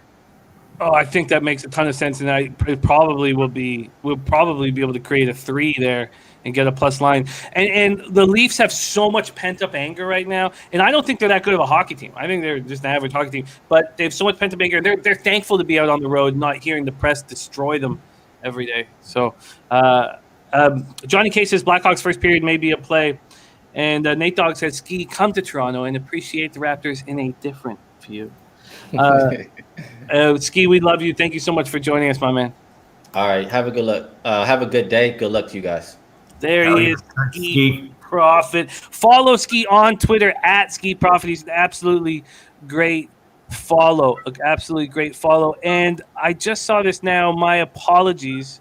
Not only was the stake bet for the Say Hey play against Skee Profit, not only was a stake bet, but our man Jose also wants to make it the Say Hey play of the day. So why don't we get our man Jose up here right now as we speak to discuss why he wants that so badly. Jose, apologies for rolling right through. Jump on and tell us why you're back in the Spurs here. Well, Jim, I'll be honest with you. I don't have a good reason. I just wanted to go against Skee and make it official. Put my nuts on the table as well. They're the local squad, so I guess I have to support them. I'm a Celtics fan. This is a homer pick. I don't have my hands written today, unfortunately, but this is a homer pick. The Spurs win, and fingers crossed the LeBron sets. +3 at -110 at Bodog is the best line we can get you. Yes. +3 at -110. And again, you may sit back and say, you know what, Jose's analysis is shit. But this is a winning capper on the show. A winning capper. Now, in NHL, he slipped to 3-4, down 1.33 units. And he's got his goal loss. We're giving you a 5-unit. If you can stay within 5 negative. As soon as that drops below 5, you can't speak on ice hockey again until next year. But he's 51-51, up 1.27 units, ROI plus 1.25%, average line plus 101. And it'll be interesting to see how Jose rolls now that baseball is leaving us. So. Yeah, that's going to be an issue. I don't like shooty hoops. and I'm not good at sticky puck. So, Oh Jesus! Shoot you, sticky pucks. All right, let's just stop that right there. We Funny were talking comment from Mufflush Allen says Jose looking into wholesale purchase of a cow. Okay, I was. We were talking basketball at the back of the club, and this guy at the back of Yuck Yuck's club, and Alex Pavone, who's been doing our NFL show, he brought this guy who's the manager of the Yuck Yucks, to his first ever basketball game. And the first question that his name was Ryan. Ryan asked, he says, "Do you get an extra point if it's a swoosh?" That's what he said, and I just know never to ask him. Nice, sorry. That was actually. Oh, geez, I'm sorry. I'm just seeing some comments. People loving Utah tonight, and a lot of people saying that the Utah is way better. They have better guards. Depleted and fatigued Denver team. All right, we'll see how it goes. Jimmy the Bag. Let's move into NHL right now. Pete Loshak. Jose? Do we have Pete's stats up at this point yet with records? No, Not yet. I want to get a better sample size for good old Pete. Yeah. I want to give him some respect. Okay, all right. Pete is 5 wins and 3 losses, hitting at 62.5%, plus 1.69 units. ROI plus 21.13%. Average line minus 105. I am 20 and 19, hitting at 51.3%, plus 2.15 units. ROI plus 5.51%. Average line plus 107. And Ulysses Hayes in the house. He says he's hot this season. And Dommy Gun is Rangers under first period. Blues minus 1.5 at plus 150. And found some rest versus no rest spots in NHL tonight. And Puzzler has some ideas for face tats for Jose. Okay, let's get right to work, Pete. I find this a fascinating card, and I've done nothing on it. It's kind of tricky. We're going to start at 7 p.m. with the Calgary Flames 3-1-1. 3-1-0 on the road at the Devils. 3-1-0, 3-1-0 home at Prudential Center in Newark, New Jersey. We don't know if there's been an announcement on who is officially in goal. So you guys can help us with that. But Dan Vladar, we expect to be in net for the Flames because they are on the second half of a back-to-back. And last night, they look very good. Flames second half back-to-back, 5-1 win at Madison Square Garden over the Rangers. Mangiapane scored twice. Coleman, Backlund each had a goal. Markstrom looked very good, stopped 28 shots. He always looks good in New York for some reason. Dommy Gun is on the under 6 in the Flames game. Dommy says Flames playing 4 of 6 nights, 3 of 4, and back-to-back. Devils rested 2 days. Sharks 4 of 6. Oh, again, so he sees a couple different rest spots here. And I don't know who's going to be in net for the Devils, but I would not be surprised if they go right back to Nico Dawes, because I think Scott Wedgwood is bad. I think he's bad. And very interesting as we gather information here and how we're going to attack this card. Dennis Garcia says, I disagree with virtually every market move in the NHL. Some of those market moves are misdirection, though. Be careful of that. That definitely goes on in NHL. And sorry, as I'm diving so deep, I realized this was not the plan for me to start hammering NHL. It's just because in general, stuff works better when the expert gets introed and kicked to him, because otherwise you have like Jimmy breaking it down, then he kicks it to me, and I go, I don't know, what do you think? And then we're back to Jim again. So I hear you. No, you can intro it if you want. I just want to make a comment that there is misdirection in the NHL markets. Just be aware of that. Intentional misdirection. And Razor says, how can you bet a game when you don't know who is playing goalie? Very comfortably, if you know what both goaltenders offer. I do not. I've never had a problem getting in early. And then sometimes you rue the consequences with the market move, but it's not ever anything that keeps me off of something. Okay, so Pete, I'll introduce this Calgary Devils game, and then because I've already started, then we'll switch back to you introducing the rest of them. So Devils coming off a 2-1 overtime win at Buffalo on Saturday night. Zacha scored a 3:09 of overtime. Nico Dawes, we see lots of goalies in the past look very good in their NHL debut and then come back, a night or 2 nights later and look bad. But personally, I might just go right back to Nico Dawes and not go back to Wedgwood. Hischier scored a power play goal for New Jersey. I think the question is out how good Nico Hischier is. And the loss of Jack Hughes has really hurt this squad. By the way, the reason why we're talking about those two goalies is because bringing a lower body, Mackenzie Blackwood has a heel injury, and Mackenzie Blackwood did get his first vaccination shot, so he's going to be able to play soon. Jack Hughes, in that game against, I believe it was the Blackhawks, he scored 2 goals. The overtime goal he scored was unbelievable. It was absolutely spectacular. There are less than 10 players in the world, in my estimation, that are capable of scoring that goal. He was going up against Patrick Kane, who, for a young guy like, young American like Jack Hughes, obviously looked up to him all his life, and he was better than Patrick Kane. And it was the best game I'd ever seen him play in the NHL. And the fact that he's now got a dislocated shoulder that he's not getting surgery for. So it's going to be popping in and out all year. It's just the saddest shit. And I don't know if Nico Hischier is good enough anymore. I used to look even, and maybe I'm selling him too early, but I don't know if he's good enough anymore to lead this team solo. So I don't sit here and think, oh, look, the Flames are tired. Let's just see what the market move is. But I don't sit here saying, oh, the Flames are tired after a winning back-to-back. New Jersey's fresh and going to smack them, because I do not trust New Jersey. This opened up minus 109 at Pinnacle. It's now minus 115. This total opened up at 6, slightly juiced to the over. It's now juiced to the under. And from a cash flow standpoint, we have 3,101 tickets in. 52% of the tickets, 86% of the cash on the Devils. 45% tickets, 91% cash on the over, and it's moving to the under. So I do not like what I've seen from the New Jersey Devils since Jack Hughes left, and I don't want anything to do with them, personally.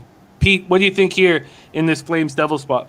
This was one of the bets that I did make on the overnight line, although I don't necessarily love it. And I see some people in the comment section agreeing with it. I did take a shot with the under at 6, minus 117. My note here and my question for you was going to be, A, how huge of a loss is Hughes? Because I was, generally pretty high on New Jersey coming into the season and was doing well with them.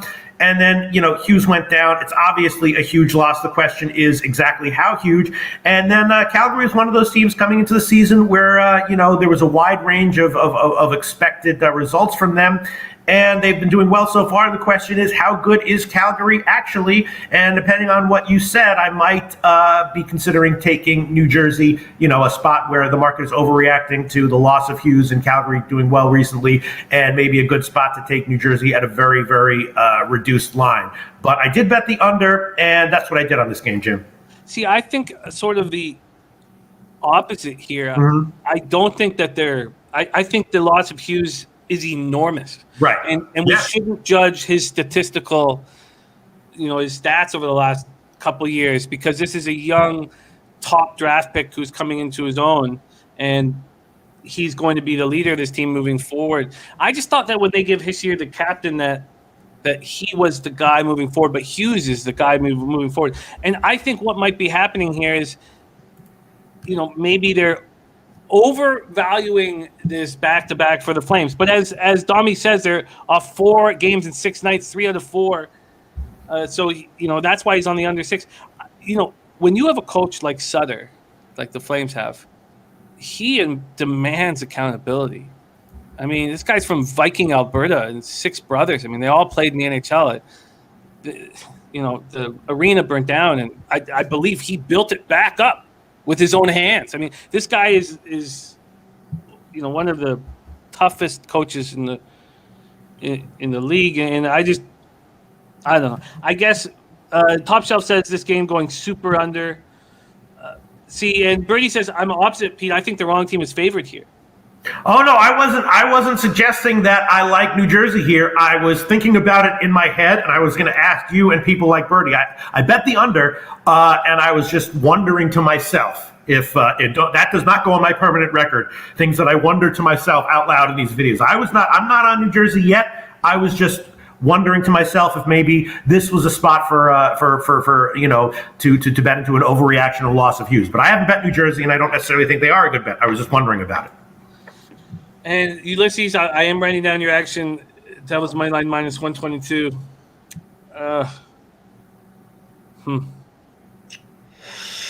Interesting. And Eklund playing tonight with Hurdle and LeBanc. says Matty Ice. Thank you for sharing that with us. I guess the 4 games and 6 nights will keep me off of the Flames.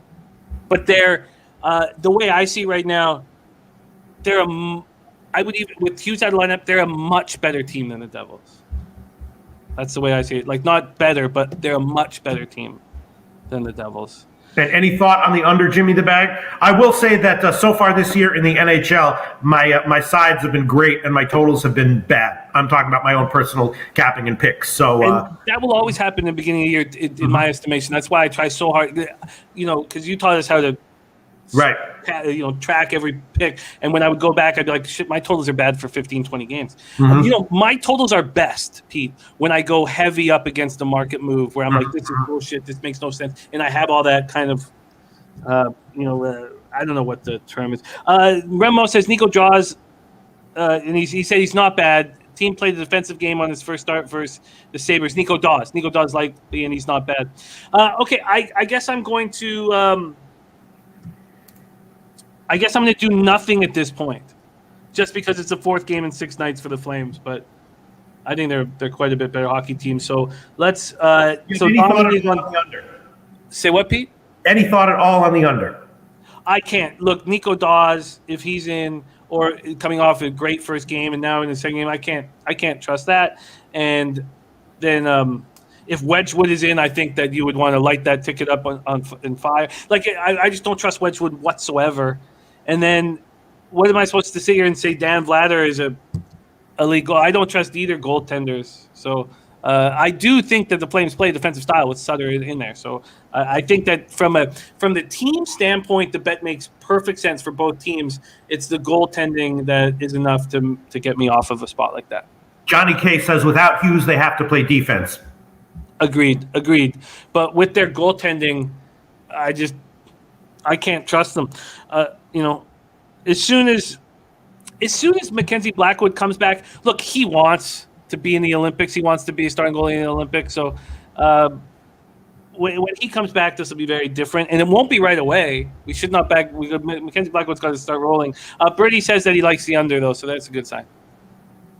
Okay, I'll think about that, Jimmy the Bag. As of right now, I won't make it official, okay? All right, let's move on to the next spot. And Tampa Bay and Pittsburgh, right? You want me to do the intros, Jim? I do, my man. Okay, all right. So once again, Tampa Bay, and this is why I'm a little bit proud of myself when it comes to NHL. I did not take Buffalo yesterday, but I definitely did not take Tampa Bay as a huge favorite over there. So Tampa Bay is overvalued right now. Didn't have the balls to pick Buffalo, and I don't know if it was a good bet or not, but I knew stay way the hell off of Tampa Bay. And I am proud of myself, Jimmy the Bag. I did also take Pittsburgh when they crushed Toronto. I took Pittsburgh on the money line, and I took their team total over in that one. So I got on that train pretty quick. This one, I don't care who you are in the NHL. If you're a team like Tampa Bay, you lose your home opener after winning the Stanley Cup, fine. But you go on the road and you get blown the F out by Buffalo, they're going to come back here and be pissed. I was thinking about Tampa Bay first period. What do you think, Jim? Yeah, look. What's up with Tampa Bay? Well, they lose all of their depth. I mean, they lose so much. This year, and then they lose Kucherov, and now they're just not to be trusted whatsoever. It was funny because Birdie and I were both on the same spot when the Lightning lost that first game to Pittsburgh. Neither of us wanted anything to do with them against Detroit. It wasn't like we expected to see the character, see the bounce back. Right. We didn't feel that way at all, and sure enough, they won 7-6 in overtime or whatever it was. But let's just go over their lineup right now quickly and talk about what's going on. But Stamkos and Point were a -4 in that loss to Buffalo. Listen to this. The Lightning have yet to lead in regulation this season. But okay, so listen to me, Jimmy DeBang, just for 1 second. That was terrible against Detroit, but they did have the character to come back and pull out the win, right? Now they're playing. They just got blown the F out by Buffalo. They're playing the team that came into their home in their home opener and blew them the F out. And now they're facing them again at Pittsburgh. If it loses, fine, but I can't not take Tampa Bay here first period, right? I don't care about a first period answer personally. I want to see it in 60 minutes, and I would expect to see it in 60 minutes. But let's just nail down exactly what's changed here. Last year, they had the best third line in hockey. This year, they have Alex Barry-Boulet picked up off of waivers from the Sharks. He's only on that team for 11 days, then he's put on waivers, and the Lightning pick him right up and put him on the third line. Ross Colton and Corey Perry are on that third line. Now they have one of the worst third lines in the NHL. Look at this fourth line. You got Pierre-Edouard Bellemare, Taylor Radish, and Boris Kachuk. I mean, that's the problem. This was a team that had 4 lines of depth that could hurt you. And look, Patrick Maroon's not in the lineup. Who cares? I mean, I know that he's a character guy, but I mean, like, that's not what's hurting this team now. Dennis Garcia says, who's better right now, Tampa Bay or Toronto? Because Pittsburgh was plus 150 against Toronto. Market is telling you Toronto is clearly better, but Pittsburgh only plus 110 here. Disagree, give me Tampa. Okay, so let me just talk about a couple more things here when you talk about the Lightning. One thing we know about the Lightning as defending Stanley Cup champions, winning in the bubble with COVID just, attacking the world, is they have character. So we know that. Yes, they've lost their third and fourth line character, and they've lost Kucherov, the little Russian tiger that he is. And this is more stats from this team. They've scored 9 third-period goals. They had to come back and force overtime 3 times. They've fallen behind in the first period of every game this season. They scored in the opening period for the first time in 6 games last out. That can't continue. But if we're going to sit here and say, it's going to change right here, I want the 60 minutes rather than the 20 minutes personally, Pete, from a gambling standpoint. Mm-hmm. So the more I talk about this, the more I want to move on the Lightning. Let's move over to the Pens. Crosby, Malkin, Rust, and now Letang out. You have O'Connor tied for the NHL scoring lead. Marcus Pettersson has scored and added 2 assists for a career high. So you have Jeff Carter also in COVID protocol. Turnsey says Tampa is a fade, and I agree with that. But I just can't do this. Domi saying, no way I'm laying juice with the Tampa Bay Lightning. This Pittsburgh team is playing out of their mind. They've beat up the Tampa Bay Lightning when they had their banner Stanley Cup champion party. Tampa Bay goes into Buffalo, is clearly kind of looking ahead and wanting to answer back to those Penguins. I don't know why I didn't bet this already. But the Lightning... And look, I've made this mistake doubting Pittsburgh's depth and doubting what Sullivan does in the dressing room to get this team pumped up. But this has to be Tampa Bay Lightning to me, and I have to bet it. First off, the line indicator says that Pittsburgh will go down to plus 106. So if you like the Lightning, don't bet it yet. I'm not going to bet it yet. Then on the cash flow, we have 37% of the tickets on the Tampa Bay Lightning because there's people who are very sharp, savvy NHL bettors like Domi Gunn, who says, no way I'm laying juice for this spot for Tampa, and Turnsey, who says Tampa is a fade. So only 37%, but 54% of the cash is on Tampa Bay Lightning. Then you have 55% of the tickets on the under and 86% of cash on the under. And even that is a spot that I would have to say I agree with totally because the Lightning just allowed 5 goals against the Sabres. Now, it's already moved from 65.5, so I'm going to let it go. But that 6 was already a plus 108, so I don't think that Bet365 ever had – yeah, even Bet365 had it at 6. I should have taken that, so that's my mistake. Damn it. But this is 100% definite. I'm betting the Tampa Bay Lightning today. Mm-hmm. All right. So you don't. So just the 2-second answer. You don't think that Tampa Bay is that their problems are super fundamental right now. I do. I think the third and fourth line being just destroyed the way they are is a huge, huge problem. And Kucherov being out is a huge problem. And even if they win tonight, it means nothing. And getting the Panthers at plus 450 to win the division was a gift from the gods. So, yeah, I think this is a real problem that they have. But I think that with Brisebois their general manager, one of the sharpest dudes in the game. I think that they're going to be able to figure out depth. And look, you know, what we don't understand, I shouldn't say we don't understand, the Backstrom injury in Washington, the Kucherov injury in Tampa is a gift to these teams because they get them on the long-term injury. They get off of the payroll, and the Lightning at the trade deadline are going to bring in reinforcements and are going to make a run possibly to another Stanley Cup. So it helps them. It helps them so much, and maybe it hurts them in the short term. But every year the Lightning put together a 10-game winning streak in the second half of the season. I don't think this will be any different this year. All right, I'm going to make it official. I'll take Tampa Bay first period minus 120. I'll make that an official play. I understand. I don't really want to double up on Tampa Bay just because they're so questionable right now. But I'm in my personal betting, I'll probably also take Tampa Bay minus 1. I'll take them first period minus 120 officially for this show's purposes. Okay.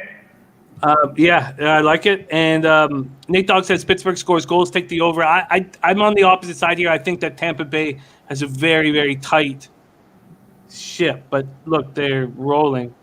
And Real Deal Prime says Pittsburgh or nothing. Look, I want everybody to think that way. So that the more I see of that, the better for me. Remo says would have loved to get the 6 for the under 5.5 is scary. I agree with that. But I'm going to wait. I want everybody to like Pittsburgh. I want the money to keep coming in on Pittsburgh, and I will make a move here at about 6:30 Eastern. Okay, ready to move on, Jim? I am. So Lightning minus 1. Again, if it's minus 115 or better, I'm trying to stick to this rule where I just take the money line, but I don't want to really. Sean Sports Bet Dev says first period under 1.5. Vasilevsky in a tight checking Pens team. Cindy Plays Horses is on the over 5.5. Johnny K liking that as well. And strategic investments in the house. Great to see you. All right. And Dan Kelly says just finished crunching the numbers on Denver, Utah. I'm officially on the first half. Denver plus 4. Denver at Utah over 218.5. That is over, not under. Over 218.5. Good. I stayed off that total. Yeah. Okay, let's move on to the next spot. Vegas, Colorado, right, Jim? Yep. This was a play that I took on the overnight line. Maybe too obvious. Maybe it's wrong. I took Colorado, and I did take them on the puck line minus 1. I got 172, and I got it at about minus 115 or so, and now it's about minus 119, so I beat about a 4 or 5 cent line move there. Colorado, I don't know. What's up with Vegas? They just seem like they're having serious issues, and Colorado has issues as well. But the spot feels like it says Colorado all over it. This one I didn't crunch too many numbers because it looks to me like just an obvious play on Colorado. Both these teams very high expectations to start the year, and both have obviously been terrible so far relative to their expectations. And I took Colorado minus 1. Any reason to not like that, Jimmy the Bag? Great bet. Bet that I need to make.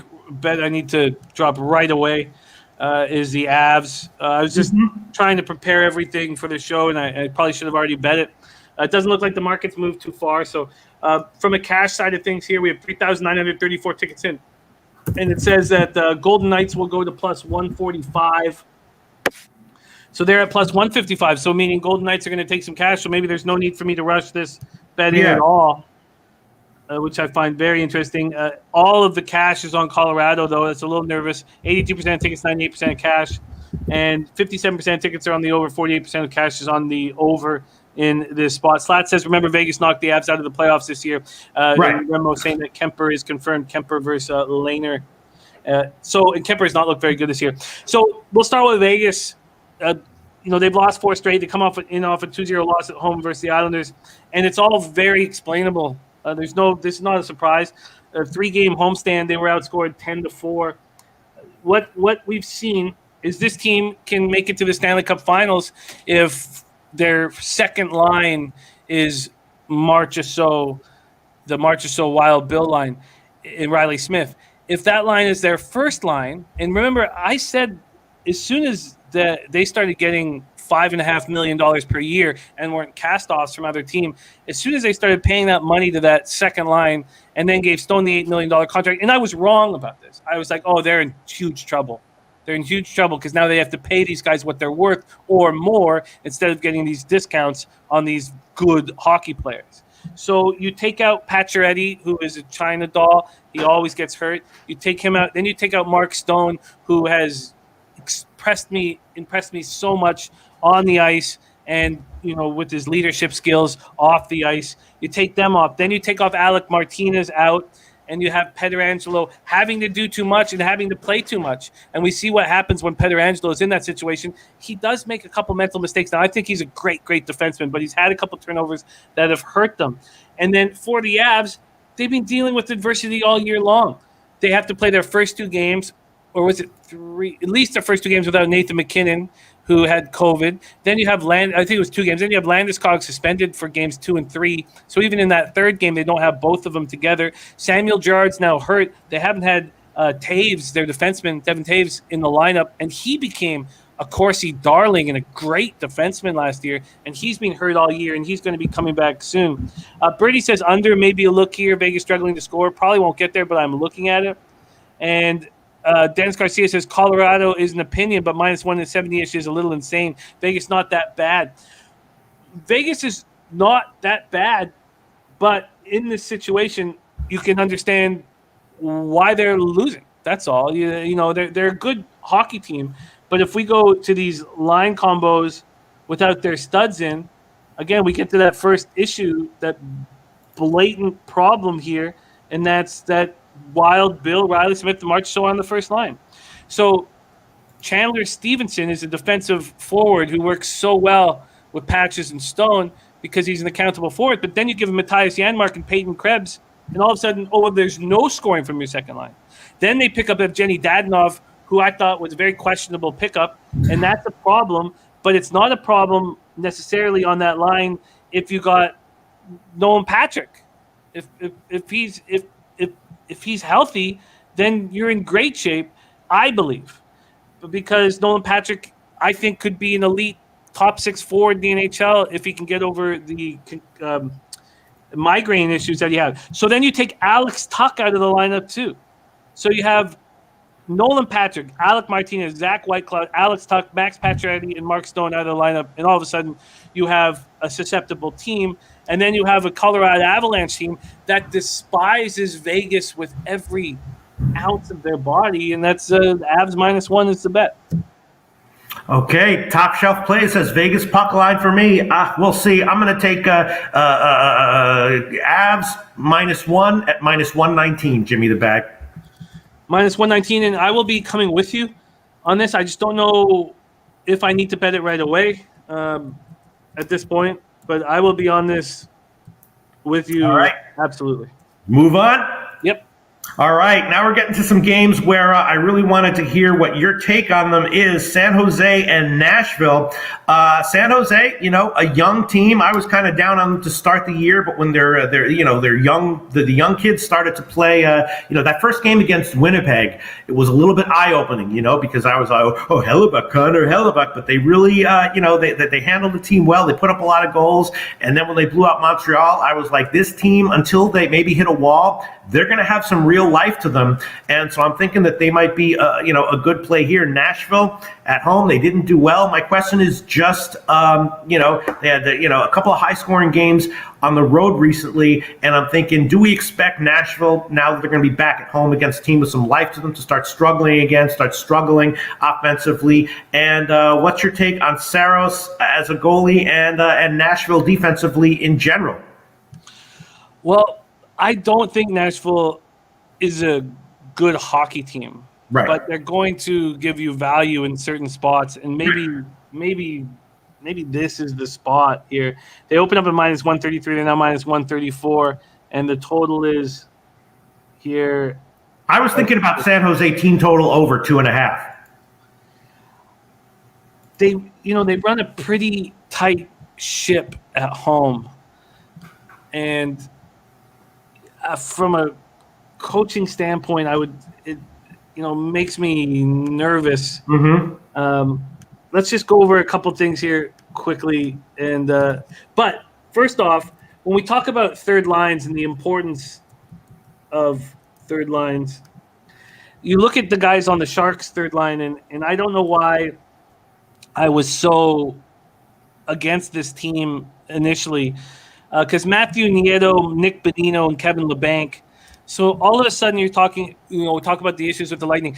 The San Jose Sharks have a much better third line than the Tampa Bay Lightning. That's crazy. Then you got Andrew Cogliano, a penalty killing specialist and character guy on the fourth line. And then you start seeing why this Sharks team is playing well. Logan Couture, I have him in the hockey pool. I picked him in the 11th round. Everybody is given up, and that's a 15-team pool. Everybody's just given up on this Sharks team, and I guess that's when Karlsson plays okay, when nobody has high expectations for him. But I always thought that Marc-Edouard Vlasic, I mean, this was a guy who, he was a Team Canada defenseman, and that's how good he was, and that's how accountable he was. And you have Brent Burns, Erik Karlsson, or Marc-Edouard Vlasic on the ice at all times. There's never a time where one of those three guys aren't on the ice. And then you have, Timo Meier and Hurdle trying to take it to the next level. So I definitely made a mistake here. There's Jeremy Green in the house. Says, cheers from Victoria, BC. Says, you guys are back together. Lost you, Jimmy, for a minute. Thank you. Great to see you, Jeremy Green. So I was wrong. What do you think about Nashville team total under 3.5 at like 150 or whatever? I'm never going to. So James Reimer is being confirmed. Yes. And I'm never going to trust. I guess now, when taking another look at the Sharks forwards, the third and fourth line are really accountable defensively. I still don't believe the first two lines are. I still think that Karlsson is a defensive liability when he's on the ice. So this game makes me really uncomfortable. The Sharks are not a 4-1 team, but obviously I made a mistake in my analysis of them coming into the season because they're better than I thought they were. And then the Predators, I think, are a bad hockey team, but this probably sets up nice because this road trip is being unbelievable. So this is game 5 of the Sharks road trip. They have to be getting tired at some point. It seems to me like Birdie's on the Preds here, and it seems like this is a Preds spot, but I think they're just a shit hockey team. Now Ryan Johansson's playing well and much better than I expected. Duchesne's playing well. They're 2-4 and they're playing better than I expected them to play. I guess it comes down to the fact that I don't want it. Mr. Ghost says Nashville off a road trip. San Jose closing one out. He's on the first period under. I don't want anything to do with either of these teams with my money, especially after the Sharks have been so good. And I understand why Birdie's on Nashville. I completely understand, but I think they're a bad hockey team. I think they're a bad hockey team that won't make the playoffs and will sell everything at the deadline. So Top Shelf says Nashville money line a lock. Good luck. Best of luck. I agree that would be the spot. Brady said this is another spot where you have to respect historical trends, in my opinion. I'm more than happy to have my money where it is here.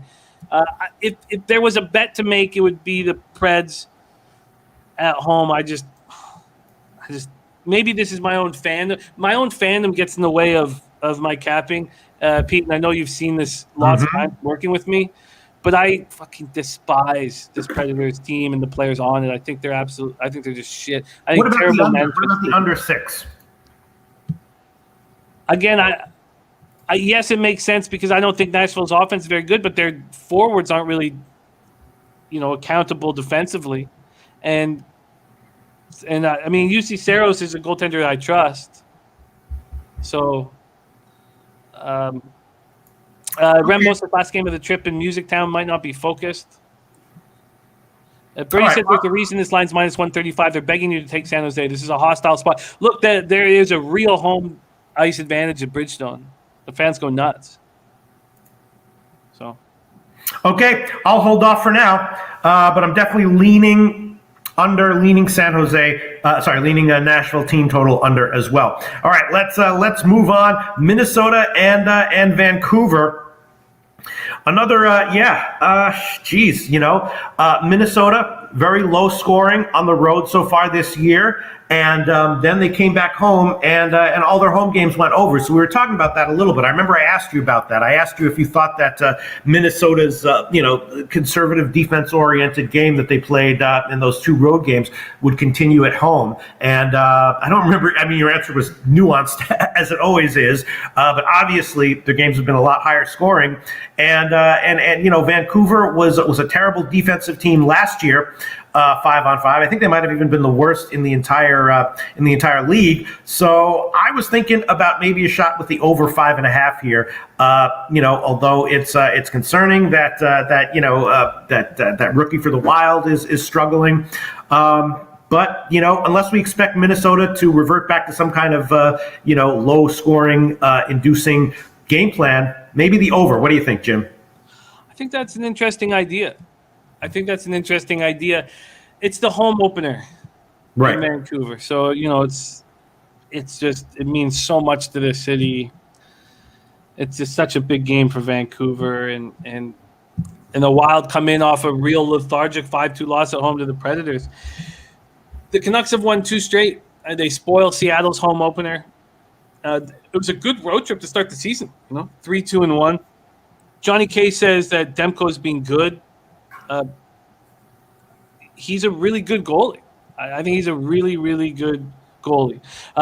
Dennis Garcia says Jimmy has to love Van's road trip. 7 of 12 points, found a way to beat Seattle when they were outplayed. Positive signs. Mr. Ghost says Wild's going to come out hot. I was staring at this game from a gambling perspective for so long thinking, what do you do? I tell you first and foremost that I don't want a road favorite in a home opener for the opposite. Absolutely not. So even though I think the Wild are I think the Wild are a better hockey team than Vancouver, I don't want them as a road favorite. But this crowd is going to be absolutely electric. It's going to be wild. And and the Canucks, remember, these teams aren't used to that because of what happened last year, especially in Canada when there were no fans ever. So the Canucks are going to be pumped up. They're going to be jumping out of their skates. And so the more Brady says it seems like a buy low spot on Vancouver, doesn't it? You can't, under any circumstances, in my estimation, take a road favorite here. And I think that your 5.5, Nate Dogg's on your over 5.5. I think that makes sense. Brady says Wild are being so undisciplined. How's the Canucks power play? Wild should respond here, but I do like what I'm seeing from the Wild. But so undisciplined. Wild are very lucky to have the record. The Canucks power play is going to be good all year. The Canucks power play is now. I'm not looking at the stats from the first 2 games. I don't want them to get in my head because I don't think the sample size is enough. But I think this is a top 10 power play, and I'd be shocked if it's not. I really do think with Quinn Hughes on defense, and then you got Pedersen at the half wall. You got JT Miller with his high IQ. You got Besser in front of the net. I think it's going to be very good. Dennis Garcia says, I'll make a small play on Vancouver, though I don't love it. I think that you might have nailed it with the over 5.5. I think you might have nailed it. Mr. Goether says Talbot's been great versus Vancouver, and Talbot's been good so far this year. Brady says, I'm thinking of adding Vancouver. Let's go over this, a market move here. So we know that the total has gone a 6-cent move to the over. And I agree with that. I think you might have nailed that, Pete. I think I might be adding that. But let's talk about it a little more. There's been a 5-cent move towards the Canucks, which makes sense. Let's see where the cash lies here. 3,543 tickets in. 68% of the tickets, 88% of the cash on Minnesota. And for those of you that want to back Vancouver, I don't really care about market moves in the NHL. I just doesn't concern me if you like Vancouver still. And then 67% of tickets on the over. We don't have the cash. Slat says, I'm on the over. Canucks will have many power play opportunities. I think that you are. I think I'm going to be tailing you here, Pete. I think that over makes sense, and I think I will add it to my card. All right. I'll make it official. Over 5.5 minus 121. Current line at Pinnacle. If you shop around, you might be able to get better, but I'll just use Pinnacle for now. I'm going to tail that. And my expectation is this will be a 6 come puck drop. Mm-hmm. It just makes sense. It just makes sense here. They're gonna be jumping out of their skates.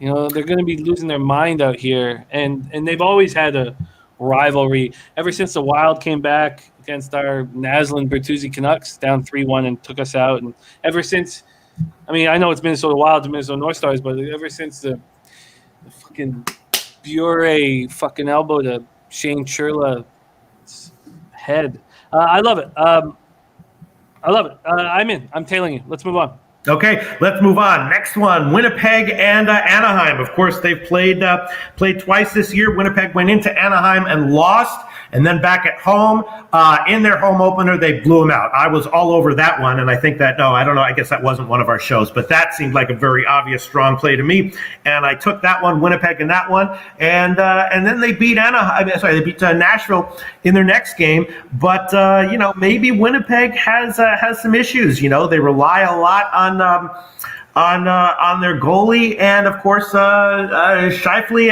and Blake Wheeler are, I believe, out. They've been out, and I believe they're going to be out for this game as well. So, I don't know. They're a very, very small favorite here. But in the first game, they closed at like minus 150 at Anaheim. Now they're minus 125, and I'm not exactly sure what I think about this one, aside from maybe thinking about a shot with the under. But I feel like Winnipeg is just a team in general that's looking to play pretty fast right now. So when the season started, I was thinking about maybe looking at unders with Winnipeg, but now I'm off that lean for sure. So I have no play on this one as of right now, and I'm not even sure what I think about it. What do you think, Jim? It's a very, very tricky spot. So the Jets have a ton of character, and they went home and they showed it. And to win without, Wheeler and Scheifele is extremely impressive. Now, look, Kyle Connor made a terrible blunder by half-assing it across the blue line against the Wild, and it cost them. But I think he's a fantastic forward.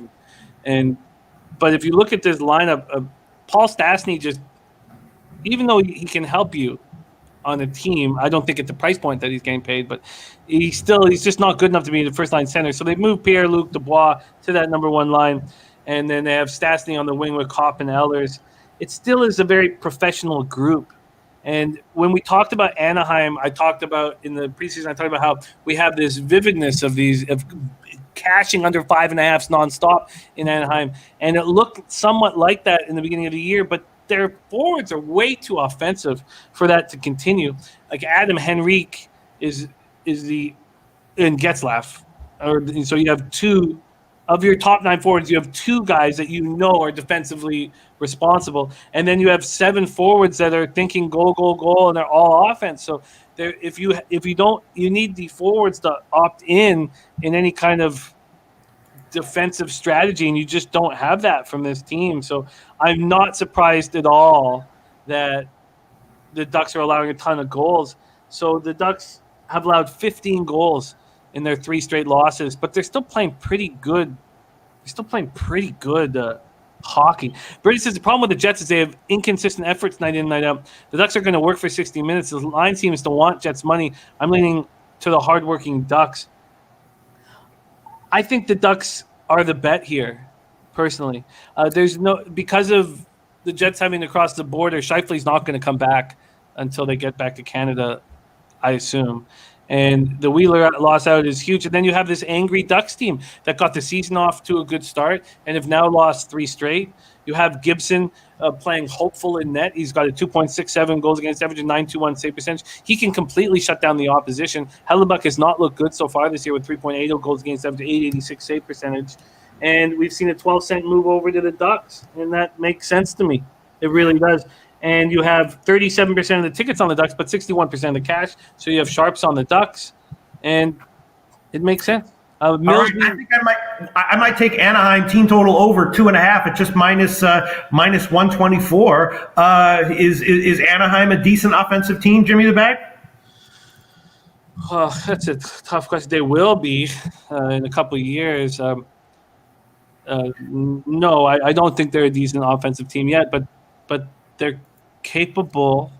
They're capable. I don't think. And what's up with Winnipeg defensively? I've always thought that their defense was vulnerable, and guys like Pionk stepped up, and I also, another mistake I made with Winnipeg's defense is I thought that Morrissey was a stud. I thought Morrissey was, an absolute top flight, incredible defenseman, and I think I was just a little too high on him.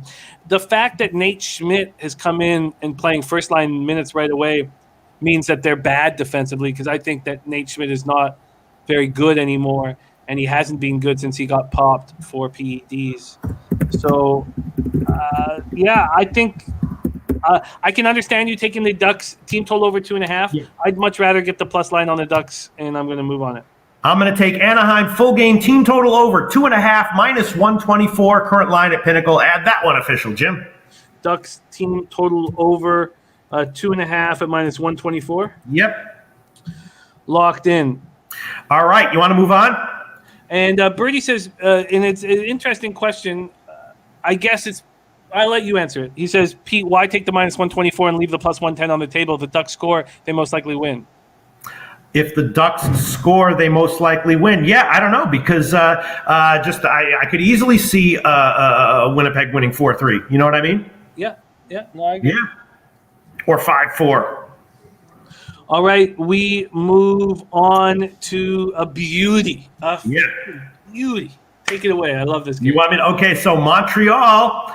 Last time we talked about Montreal, I said, are they going to score more than one goal at the game in their next one sometime soon? You said yes. They didn't, but they finally did in their last game against Detroit. And I think I was on, I don't even remember how I bet it, but I think I was on that. And I was definitely on Carolina when Montreal played Carolina in their last game.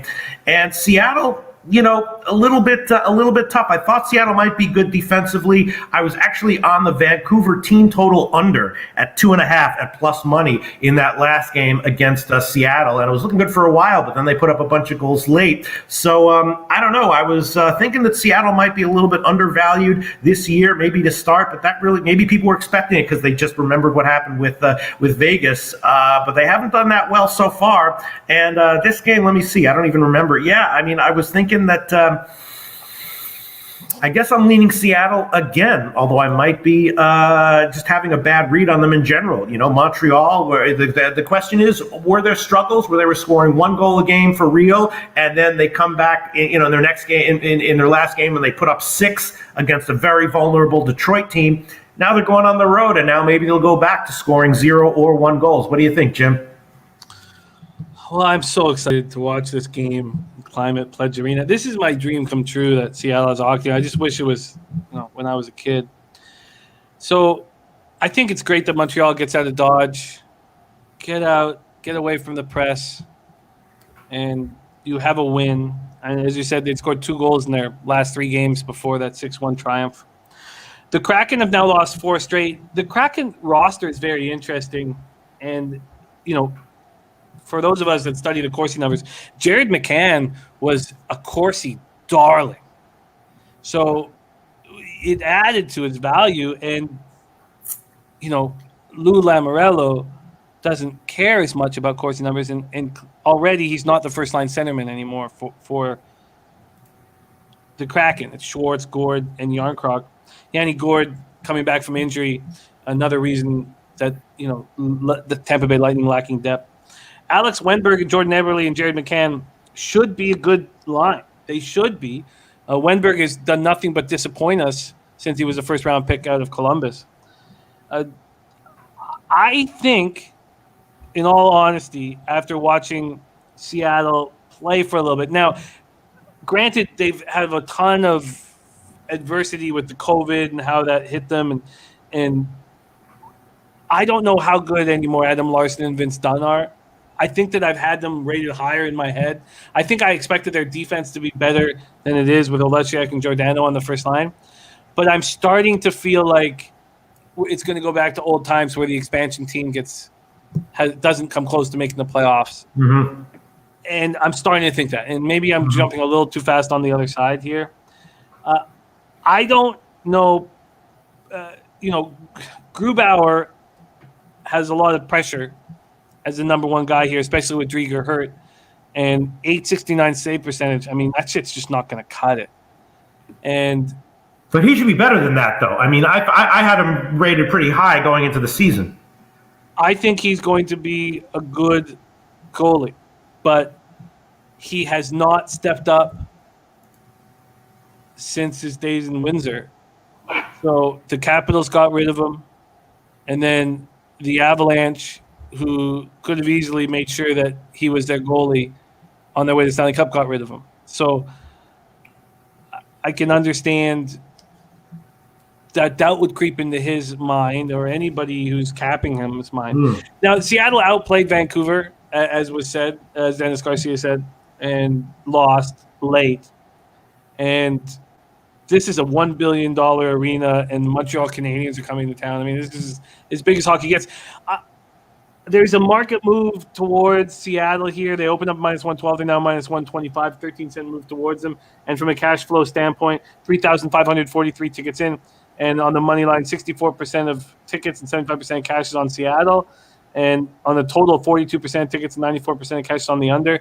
I do not think that Cole Caulfield and Nick Suzuki will start rolling until the 20-game mark. So I think that the under is probably a look that would make sense here. But it's a 5.5, middling 5.5, a 4-2 final is very possible. But I think the Habs will play real tight. And as Slatsy's saying, Shea Weber is going to be in the dressing room before the game talking to the boys. So I'm sure they come out fired up. I honestly, I don't know what to do with this hockey game. I don't know what to do. I find it very difficult. I would like to fade the Kraken, but I don't know if the Canadiens are worth trusting. It was great that they got the monkey off the back with the 6-1 win at home, but I don't know if they want to be backed. Okay. Sounds good. Pass for me then, Jimmy the Bag. Yeah, I can't. I guess, I mean, you want to Habs have to fly all the way across the country. They're 1-5 and expect them to step up here. I find that a tricky calculation.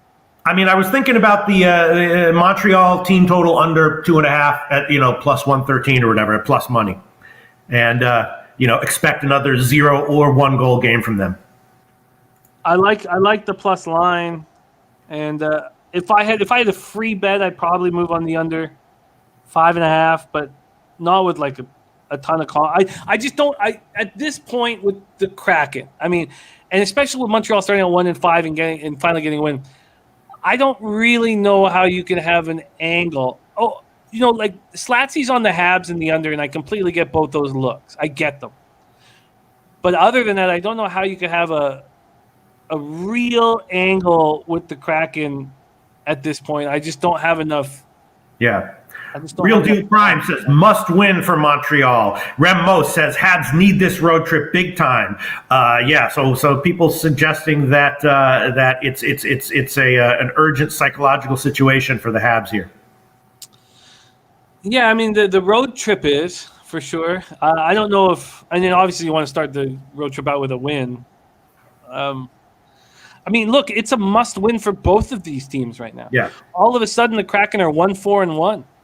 After that really good start to the season. So I guess I'm just not really. I feel like I'm not trusting the Kraken now for the full game after what happened in their last game against Vancouver. I thought I had a really solid play.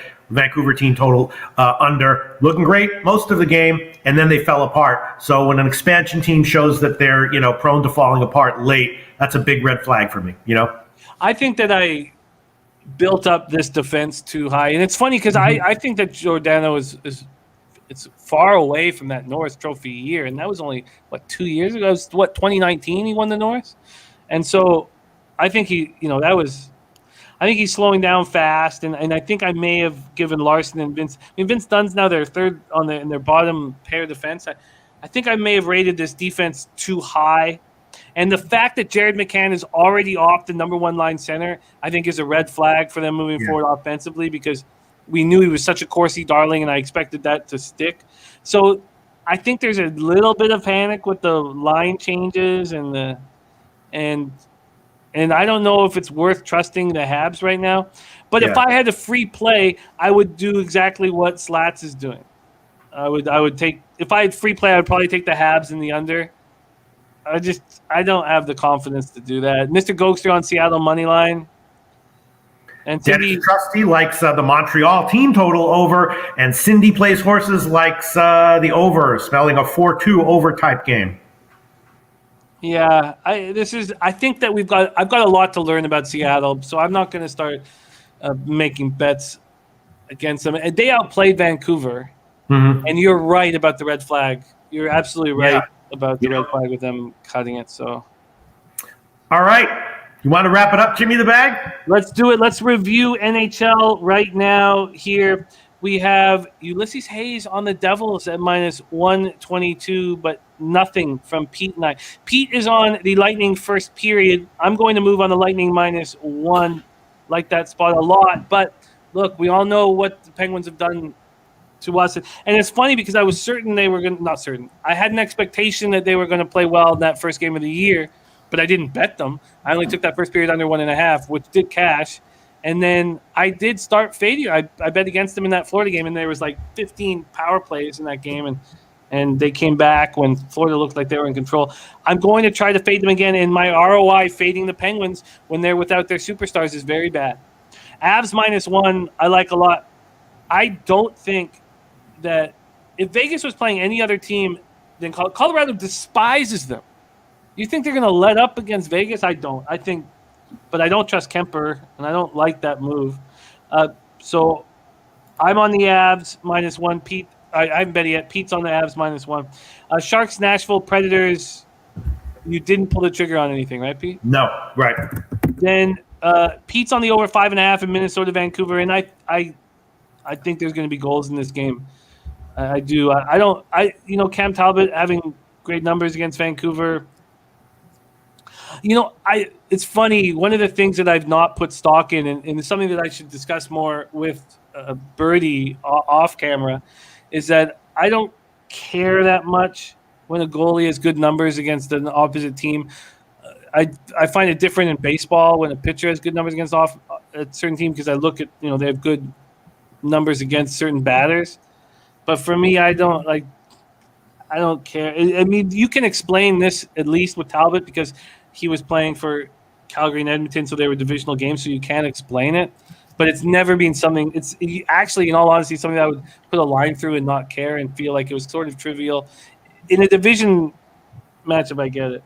Then Ducks money line, surprise edition for me, and Ducks team total over 2.5 for Pete, and then I'm staying away from the Habs Kraken game. And then on the MLB, we are off. But NBA, Pete's making a lot of moves. Pete's got the Knicks first half at -107 on the money line. I think it's a very interesting look. Then he's on the Thunder team total under 107.5. So is Skee Profit. Then he's doubling up on overs in this Rockets Mavericks game. Then he's on nothing in the Lakers game, but Skee's on the Lakers -2.5, and Jose's on the Spurs +3 for the Say Hey play today, and the Sweaty Butcher prime cut. Christian Wood over 19.5 points. And then my only look at this point is the first quarter +2.5 on the Nuggets at -110. Pete's on the Nuggets +4.5 and +7 full game. And that concludes all of our action. Does that all work, Pete? Does that make sense? Yeah, sounds good. All right, you're tracking it. You're recording it. You're going to make graphics of it. Makes me nervous. I wish that weren't happening, but it is. So let's do it. Yeah, it is. Pete, where are you moving, man? Oh, just around the corner. Just it's not important. Not important. Not very important. This is what's important here. Give me the bag. Oh, man. All right, let's go. Let's do it. NBA. I'm tracking an NBA record publicly once again. Yes, and I believe because Jose, yes. Hey Pete, do you need a roommate, Pete? You're moving. I was wondering, you need a roommate for that 3x3 box. You're gonna live in the greatest city in the world, New York. We're making things happen okay here. It's I'm cool. Thanks though. I appreciate the offer. Well, I mean, Pete, this could be our movie right here. This could be the plot of it. Like you see, you take me in, the young capper, we move in together, and all the hijinks happens from there, Pete. I like that. I like that twist. Something that pathetic and sad never occurred to me to throw in the movie. But yeah, that could work. That's not a bad idea. I'll think about that. Yes. Maybe. He knows how to talk to me. he always plays the movie card, and I'm like, all right, now I'm listening. Yeah, I hear you, Jose. We have no show without these great cappers in the chat. Gerald Jones, Jansen Bonzen just dropping by to say hello. Mr. Gokster, Real Deal Prime. You're going to see Mr. Gokster on more shows moving forward. I promise you that. Jeremy Green says, glad you guys are back. Let's catch these tickets. Leche, Slatsy, Hoops 590, Real Deal Prime. Cindy Plays Horses, Nate Dog 420, Birdie and Slatsy, Brian Watson, Johnny K, Dennis Trusty, Andrew G, Mr. Nimbus, all you guys, thank you so much for sharing your hard work. DX Filer, thank you guys. Thank you to our special guest, Skee Profit. Thank you to our producer, Jose, on the ones and twos, making the show look so good. We love you, Jose. And to Pistol Pete Loshak, we get excited about every Tuesday we can spend with you. So, nice to see you, my man. All right, yeah, I do too. I'm just the fucking tracking the records thing. It's just weighs on me. What's up, Jose? Why are you back in the picture now? I forgot to mention this, Pete. You're not going to be here tomorrow, but the people have a reason to come back tomorrow because Slapshot tomorrow, Slapshot movie review tomorrow. Oh, nice! You're watching it tonight. Yes, Beautiful. I'm watching it tonight with Helga. It's Helga's birthday, so what else is better to do than to watch make her watch Slapshot? Oh, so. no. I love it. I love time. it. On behalf of all of us here at Pub Sports Radio, thank you guys so much for hanging with us. Tomorrow, Walter Trot Wam will be our special guest breaking down NBA. Let's have ourselves a fucking day here. Leche, hey, Los Bookmakers!